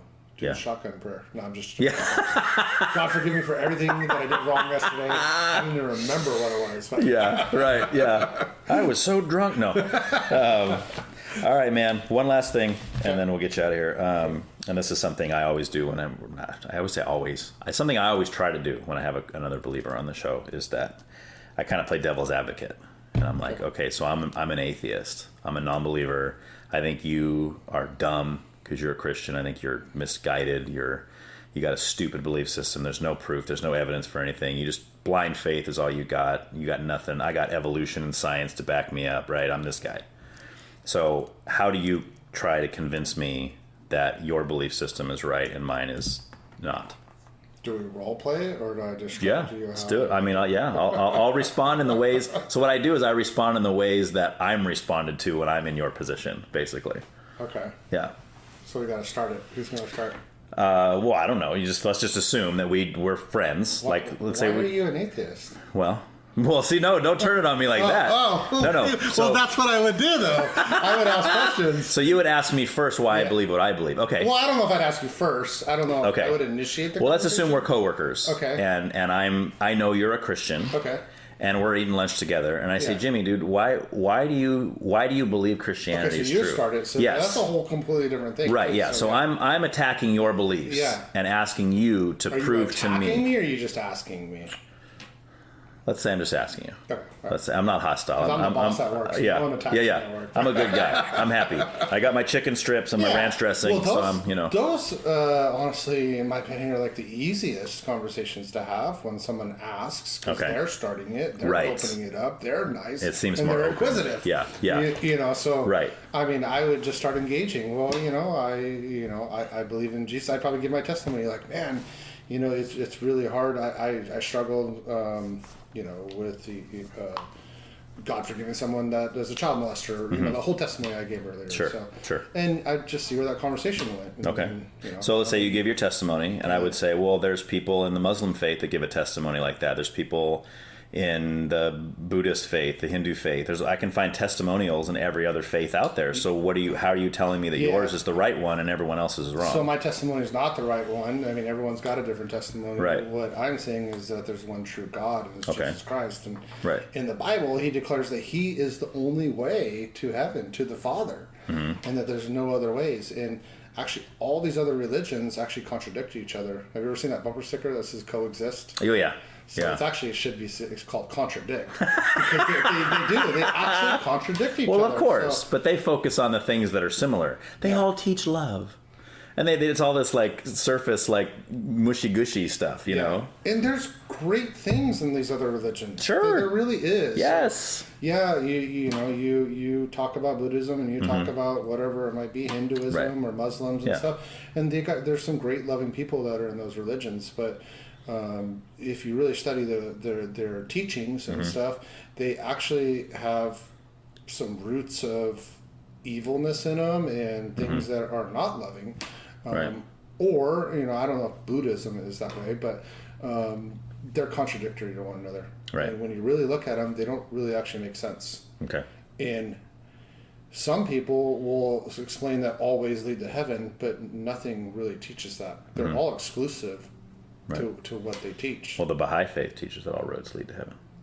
The what? Baha'i. I don't know about that. That's one that's kind of all religions are. They have different teachers and different core and stuff. Probably created in the last few hundred years. Probably, yeah. It's probably pretty new. Yeah. So I mean, what if I just said, well, you're using the Bible to convince me that that Jesus is the only way of salvation, but I don't believe in the Bible. I think the Bible's garbage. I might have to give two answers to that. One is, of course I'm going to use the Bible because that is the core, central, unchanging foundation of what I believe and what is truth and reality. But if you're saying you want to exclude the Bible, then we're going to have to look outside. I'm going to have to ask you, then how was the earth formed? And how is that beautiful flower over there formed? Or, these living organisms, is that all by mistake and is that all by accident? Now, I know that conversation is not going to lead necessarily to Jesus and the Bible. It will just lead to any God. Yeah, like intelligent design. But basically. then in through that, then we can dive deeper into So let's say you convince me just now, and now I say, okay, you're right. I look outside and I see something had to have created something intelligent, not just something, but something with intelligent and motive and purpose, something, right? Yeah. But I'm like, but maybe that's space aliens. Maybe maybe we're in the Matrix. Maybe there's a bunch of advanced humans that are out there that used to be on this planet, and they flew up somewhere to another planet, and we're a big experiment, and they're watching us. Yeah. Yeah. Yeah. How am I wrong? Well, man, UFOs and aliens is such an interesting topic. I actually, I love watching videos on UFOs and stuff. Are you a UFO believer? I would probably default to yes. Okay. My wife would say no, and I actually don't watch that stuff a lot around her or anyone else. But my wife actually thinks that aliens exist. She does. Okay. She thinks they're Nephilim, though. Okay. But for myself, like I feel like, and we're kind of getting off topic from the. There's no off topic, dude. We are just talking. So, our Earth is our universe is so large. Yeah. Like I just wonder if I don't know what the purpose of all universe that's created, every planet. Sure. And like when we look at our solar system, it's just like a small piece of the entire. And our solar system is like all our planets and our Milky Way, and like it's huge. It's massive, but it's so small compared to the infinity. It's like on Men in Black, and someone else brought this up on the show. But it's like Men in Black right at the end where it pans out. Yeah. And it shows just this big monster thing playing around with this ball. It's the Earth is like some little tiny little speck on that big thing. Yeah. Or like Horton Hears a Who. Yes. So I don't know. I just my mind goes there. So I mean, I guess if I'm talking to someone and they're going down the UFO and they're going down how, maybe you convinced me that there's a creator of all things, but how do you convince me that it was actually God and Jesus? Or not just God, but specifically the Christian God. The Christian God, right? Because there's lots of gods in all these different belief systems. I mean, I would almost have to basically say. There's documentation and there's scripts, there's transcripts, and there's things that go back that date the test of time over the last thousands of years that have not changed per se. Not the interpretations. The what do you call them? Translations have changed. Not changed, but they've been translated. But the scriptures, it's accurate. It's accurate. It hasn't changed. So if I look back from a historical context and a factual and kind of dating things, like it all is true, and I don't see any like fallacies in it. But if I go the UFO thing or I go aliens created it, like where is the facts for that? Like that is all like just imagination. Right. Like so, like where are you getting your facts from? Like I think when I make decisions, especially in things that that aren't mathematical, 2 + 2 = 4, you almost have to look at, well, I need as much information that leads me to the most factual realm that I can go to. Right. Does that make sense? Am I making sense of what I'm saying? Yes. But the funny thing is, and I would answer something similar like you were just saying to if I was talking to somebody. But the thing is, when I'm talking to somebody like on that other side of the fence that's like an atheist or even somebody that believes in intelligent design but not Christian God, they don't, you presenting to them that there's any kind of evidence is new information. Yeah, and like they probably won't believe me. Yes. Or they'll say no, it's not true. Right, it has changed. Right. In the Bible well, they would say the same thing you just said about the alien thing. It's all made up. It's in your head. It's all just based on your own. There's no evidence for it at all. But they think the same thing for Christianity. But I could say, well, there's the Dead Sea Scrolls. You can go get those. There's the manuscripts. There's the Vulgate. There's the different things that if you. But all that really proves. Here's me, devil advocate. No, you're good. All that really proves is that a book was written 6,000 years ago, and that book has been correctly translated over the last 6,000 years. Yeah, but at least I can run with that a little. Now let's go to the alien thing. So where's the documentation that happened? Okay, you might say Stonehenge, you might say pyramids, but it's all of it's up. Still conspiracy. It's all covered up by the government, dude. Covered up by the government. So it's all. So you have no factual or historical document or anything that even gives a minor baseline of truth. Right. At least over here it does. Right. I don't know. And that's why I like when I talk to people like that and they say, and this never happened. I shouldn't say never. It very rarely happens where they're like, really? Can you show me some of that? Yeah. What's this evidence you speak of? Yeah. Because they automatically go to, you don't really. There's no way if you did, everybody would be a Christian. You don't have it. It's all based on faith. You only believe because of faith. You cannot convince me that there's evidence to support your belief. That's what they're going to say, right? Yeah. Because they don't actually think it's there. And I've even gotten in conversations where I'll get pretty, they'll allow me to get a little bit down the road and stuff, but then they switch gears. Yeah. And they're like, well, the Bible is the Bible. You keep talking about the Bible. The Bible condones slavery and mistreatment of women. And, they start going there. And what about the problem of evil? Yeah, but those are rabbit holes. What are we getting back to? They are rabbit holes. The original conversation was, do you believe in God, right? And that's exactly my point. And and those things they're bringing up are great things to talk about. Sure. But they're detracting from the topic at hand. Yeah. Which is the scripture, right? Is it accurate? Is it not? People run out of things to argue about, or maybe you win, quote unquote, win the argument. Then of course they're going to have to go off into another stance, a different side tangent on why. Well, they don't have to. They could just say, "Wow, that's awesome. I believe." Yeah, maybe. Why? I mean, if the evidence is compelling, why is it so hard for people to go that route? Well, and here's the thing. I think the following Jesus is an act of faith.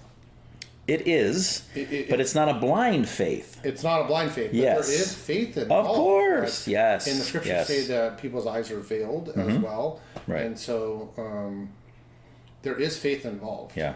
So that opens another can of worms. So the people who have the veil over, when is it removed and why? Yeah, that's an interesting how? conversation. Right, because That's then you get that's a whole nother podcast. Yeah, then you get into Calvinism, Arminianism, Yeah, exactly. and all the animals in between. Yeah. But it's interesting because I know for me, like you said I think we're around the same age when we got saved. I was 24 when I got saved. But for my whole life, I hated Christians. I shouldn't say I hate Christians. I hated Christianity. Yeah. I hated any belief system that was going to claim to be the only way of salvation. And then if anybody didn't believe that thing, they were going to hell. Yeah. Because all the arguments that people now use against me. Well, what about a little, Muslim kid who grows up only knowing that because his parents taught him? You're telling me he's going to be in hell? Like I said, child molester goes Yeah. to heaven, and and that too, right? And it's like it just seems so wrong to my humanity. It just seemed wrong, and it took literally an act of God. It took him changing my heart literally and helping me see something that I didn't see. And I was never an atheist, right? I always believed in God, whatever that means, right? This idea of God. But I come to realize that he's a God that I created in my own mind. Yeah. And I loved that God. He was fine with whatever I did. There was no such thing as sin. He could change even if exactly. Even if he was not okay with Right. something, you could make him change. Yes, right. Yeah. So part of the veil being removed for me was him basically showing me that the God I believed in my whole life was not him, something else, right? And it was really interesting to kind of, the way I described it is I became what I hated, which is weird, right? But that's kind of what happens to everybody when you get saved. And now, like in a sin standpoint, because you start to hate the things you used to love, even if you still struggle, even if your flesh still wants that, there's a conviction there now. It's like, well, yeah, my flesh is still hungry for that. Yeah, my spirit is willing, but my flesh. Yes, right. Yeah. But in your spirit, you're fighting it now. To where, as a non-believer, there's no fight. I mean, unless it's like a guilt thing or something, but in a human way, which is different than conviction. It's a fine line, but it's different. But yeah, so I mean, I think that it's that's this kind of stuff that fascinates me, dude. It's just the heart response, the things people say, their excuses, their reasons. Well, the example you gave me is the easiest of all. I think Okay. the one that starts the conversation is inquisitive. I think they're searching usually. Yeah. Well, they'd have to be if they ask the question, right? Yeah, and I think all tactics.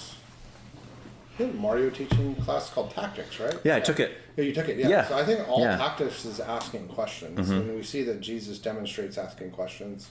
Yeah. And so you told me we couldn't play that way, but really asking questions is Yes. how I think you dig out things. Right. Because if I sit here and I just if I give statements and stances of the Bible, then usually what happens is the other person just comes back with I don't believe in that. counterattacks or counter Yes. arguments. But Yeah. if I'm asking questions, I'm Yeah. building out, and then if I can tactfully do it, I can kind of give you back like a test to the way you believe in Right. things. Kind of like what I said earlier, where the guy went to the campuses and I was like, "Hey, do you believe in socialism or capitalism?" They were like, "Socialism." All right, well, cool. Well, let's take that to your GPA. And then I was like, "Oh, yeah, Right. no." Right. Yeah, you get them thinking. Yeah. Right. And that's especially when you're dealing with the college age kids Yeah. these days. And that's why I love like Charlie Kirk. Have you ever seen any of his videos? I don't know. Maybe. He's the Turning Point USA. Okay. But he does that. He goes to college campus, set up his I'm little sure I have. booth. I'll Yeah, try and that stuff, people yell at him and stuff. But he's very smart. Yeah. He knows his statistics. Yeah. And he throws stuff at him. They say, well, that's because of this and this. And he goes, well, do you know that statistically speaking, blah, blah, blah, blah. Yeah. Right? And it usually resorts to them saying, well, screw you, and walking away or whatever. It's like, oh, that's a great answer. That's a great answer, right? It's like, you didn't answer what I asked you. You just got mad and walked away, which kind of proves this point, Yeah. Ministering to other beliefs that believe in a different God is a whole different thing too, like Mormons or Jehovah's Witnesses. Right. So yes. So I used to really be interested in talking to them or challenging them on their ways, but in the middle of my walk, I had decided that it's more just to I want to not try to challenge them so much. Oh, actually, I'm saying that wrong. I want to listen to them and love them and hear what they have to say rather than just have an attack for them. Yeah. I don't think the tactic of like coming at them with facts and attacking them is going to work. Right. And it's funny, the last few years, I actually look for those opportunities sometimes, and I haven't had them. Funny story, like a year ago, I was in the mall, and I was buying something, and I saw Mormons walking around, and they're doing their thing. How could you tell it was them? With their white shirts and their name badge tags. But I started stalking them. Nice, dude. And I pulled out my like Bible app and I started like writing down scriptures I wanted to share with them and things and like challenges and refreshing my memory on their beliefs and stuff. And I was like following them around the mall. And then I'd like post up by like a corner because I wanted them to approach me. I didn't want to approach them.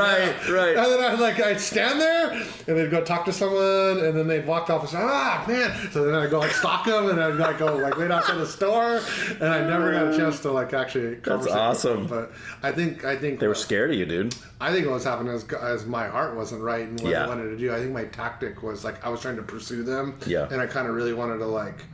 It was almost more for the thrill of like my heart wasn't right. Yeah. Like I know now, actually, my heart wasn't right. Like I wasn't like yearning for a soul to be saved for Jesus Christ. Yeah, I was more like wanting to have like that kind of conflict and argument. You want to prove them wrong. Yeah, exactly. Yeah. And like that's not what God calls us to do. He doesn't call us to go prove people wrong. Right. He calls us to bring those into the flock and to be saved and to be saved. And, well, that's why I love that verse that says, "Be ready to give an answer to those that ask you." It doesn't say go talk to everybody on the planet. Yeah, exactly. It just if someone asks you, and that's why you said when I gave you the scenario of me asking you a question. A lot of times that's the easiest conversation to have because it implies that they're seeking something. Yeah.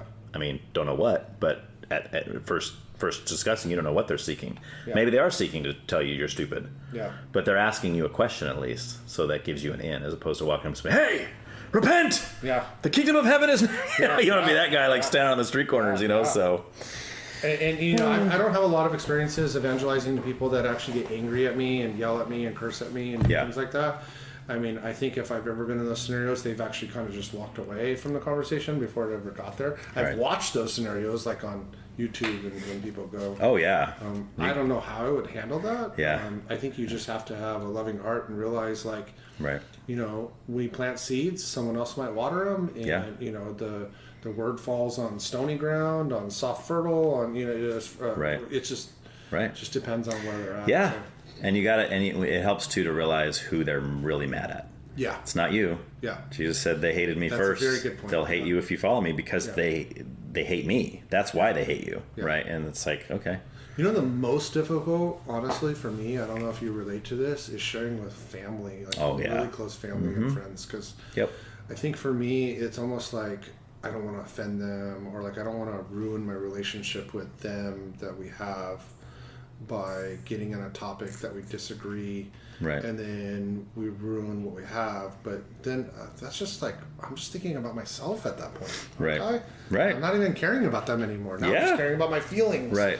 You know, but it's still difficult, like the conversations that I have had or attempted to have, or you know, family or friends. Yeah, it's tough because you know they're going to be a part of your life no matter what. Yeah. It's not some stranger you can just finish the conversation and probably never see him again. Yeah. It's like, no, I'm going to see that guy at Christmas. Yeah. Well, one was with my, I'll just say one was with a family member. Yeah. And you know, they had a kind of a hold up on, well, if Adam was the first one, the first human and Eve, and then they had kids, and their kids had to have slept with each other to have kids. Yeah. And then our planet, our civilization is based on what do you call that word when family? Incest. Yeah. And I remember talking about it, and I'm like, well, either way, it doesn't matter. Like, who cares? Right. But I mean, that's a valid point. It's an interesting topic. Yeah. And the way I explained it was, well, I think things were different back then. Things were more pure. Right. It probably wasn't incense. Like now, it's a very disgusted, perverted thing. Of course, family sleeping with family, but back then, people lived 1,000 years. Right. And, you know, it. I don't know if I'm going to be a. What do you call it, heretic right now? But I don't know if the Bible actually clearly says that it was Adam. Well, I guess it does say Adam and Eve begot, and then they begot and begot. But who's to say that that God didn't also create some other people too, and it truly wasn't incest? If that's like there was another Adam and Eve. But just like another couple or something. Right. Like created Adam and Eve, and then this story. Right. Because Adam and Eve were still the same. They were still the first ones. Correct. Yeah. Not like there was like a right. double like universe. But then like 10 years later he created David and Joanna over here. Yeah, whatever. Because I mean, I think the point of Adam and Eve and they begot and Isaac and Abraham, and it goes all the way. It's for the purpose of showing the genealogy of Jesus Christ. Right. It's really what it is when you see that. Yeah. Yep. And it probably is just Adam and Eve, and it went down. I probably truly believe that's what happened. But who's to say that there wasn't David and Joanna over here? Yeah. I don't know. Yep. So I mean, when I was talking to this person, I was just telling them incest. I think is more of it. I don't want to dismiss what your holdup is, but I don't know if that should hold you up from believing in God or not. Right. Right. It's not that important. Yeah. Exactly. Yeah. Exactly. We could talk about it, and it's an interesting topic. That's not an evidence that God doesn't exist. Yeah. Right. Sure. That's not. Yeah. Yeah. Oh man, good stuff. Yeah. All right, man. That's it. That's it. You made it, dude. It does. Yeah, it flies. Dang. Flies Dude, that was like by. 4 hours. Yeah, it was. We don't mess around, dude. Well, we spent the first 20 minutes eating Wendy's. Yeah, so sure. Thanks, by the way. My wife and I barely talk. I'm not like a bad way. But like, Thanks again for checking out this podcast, and please tell all of your friends about it. Don't let those shadow-banning savages win the battle. Also, I would love to hear your feedback. You can contact me at whycan'twetalkaboutthat at proton.me. Make sure that you subscribe so that you'll be notified whenever new episodes are released. Thanks.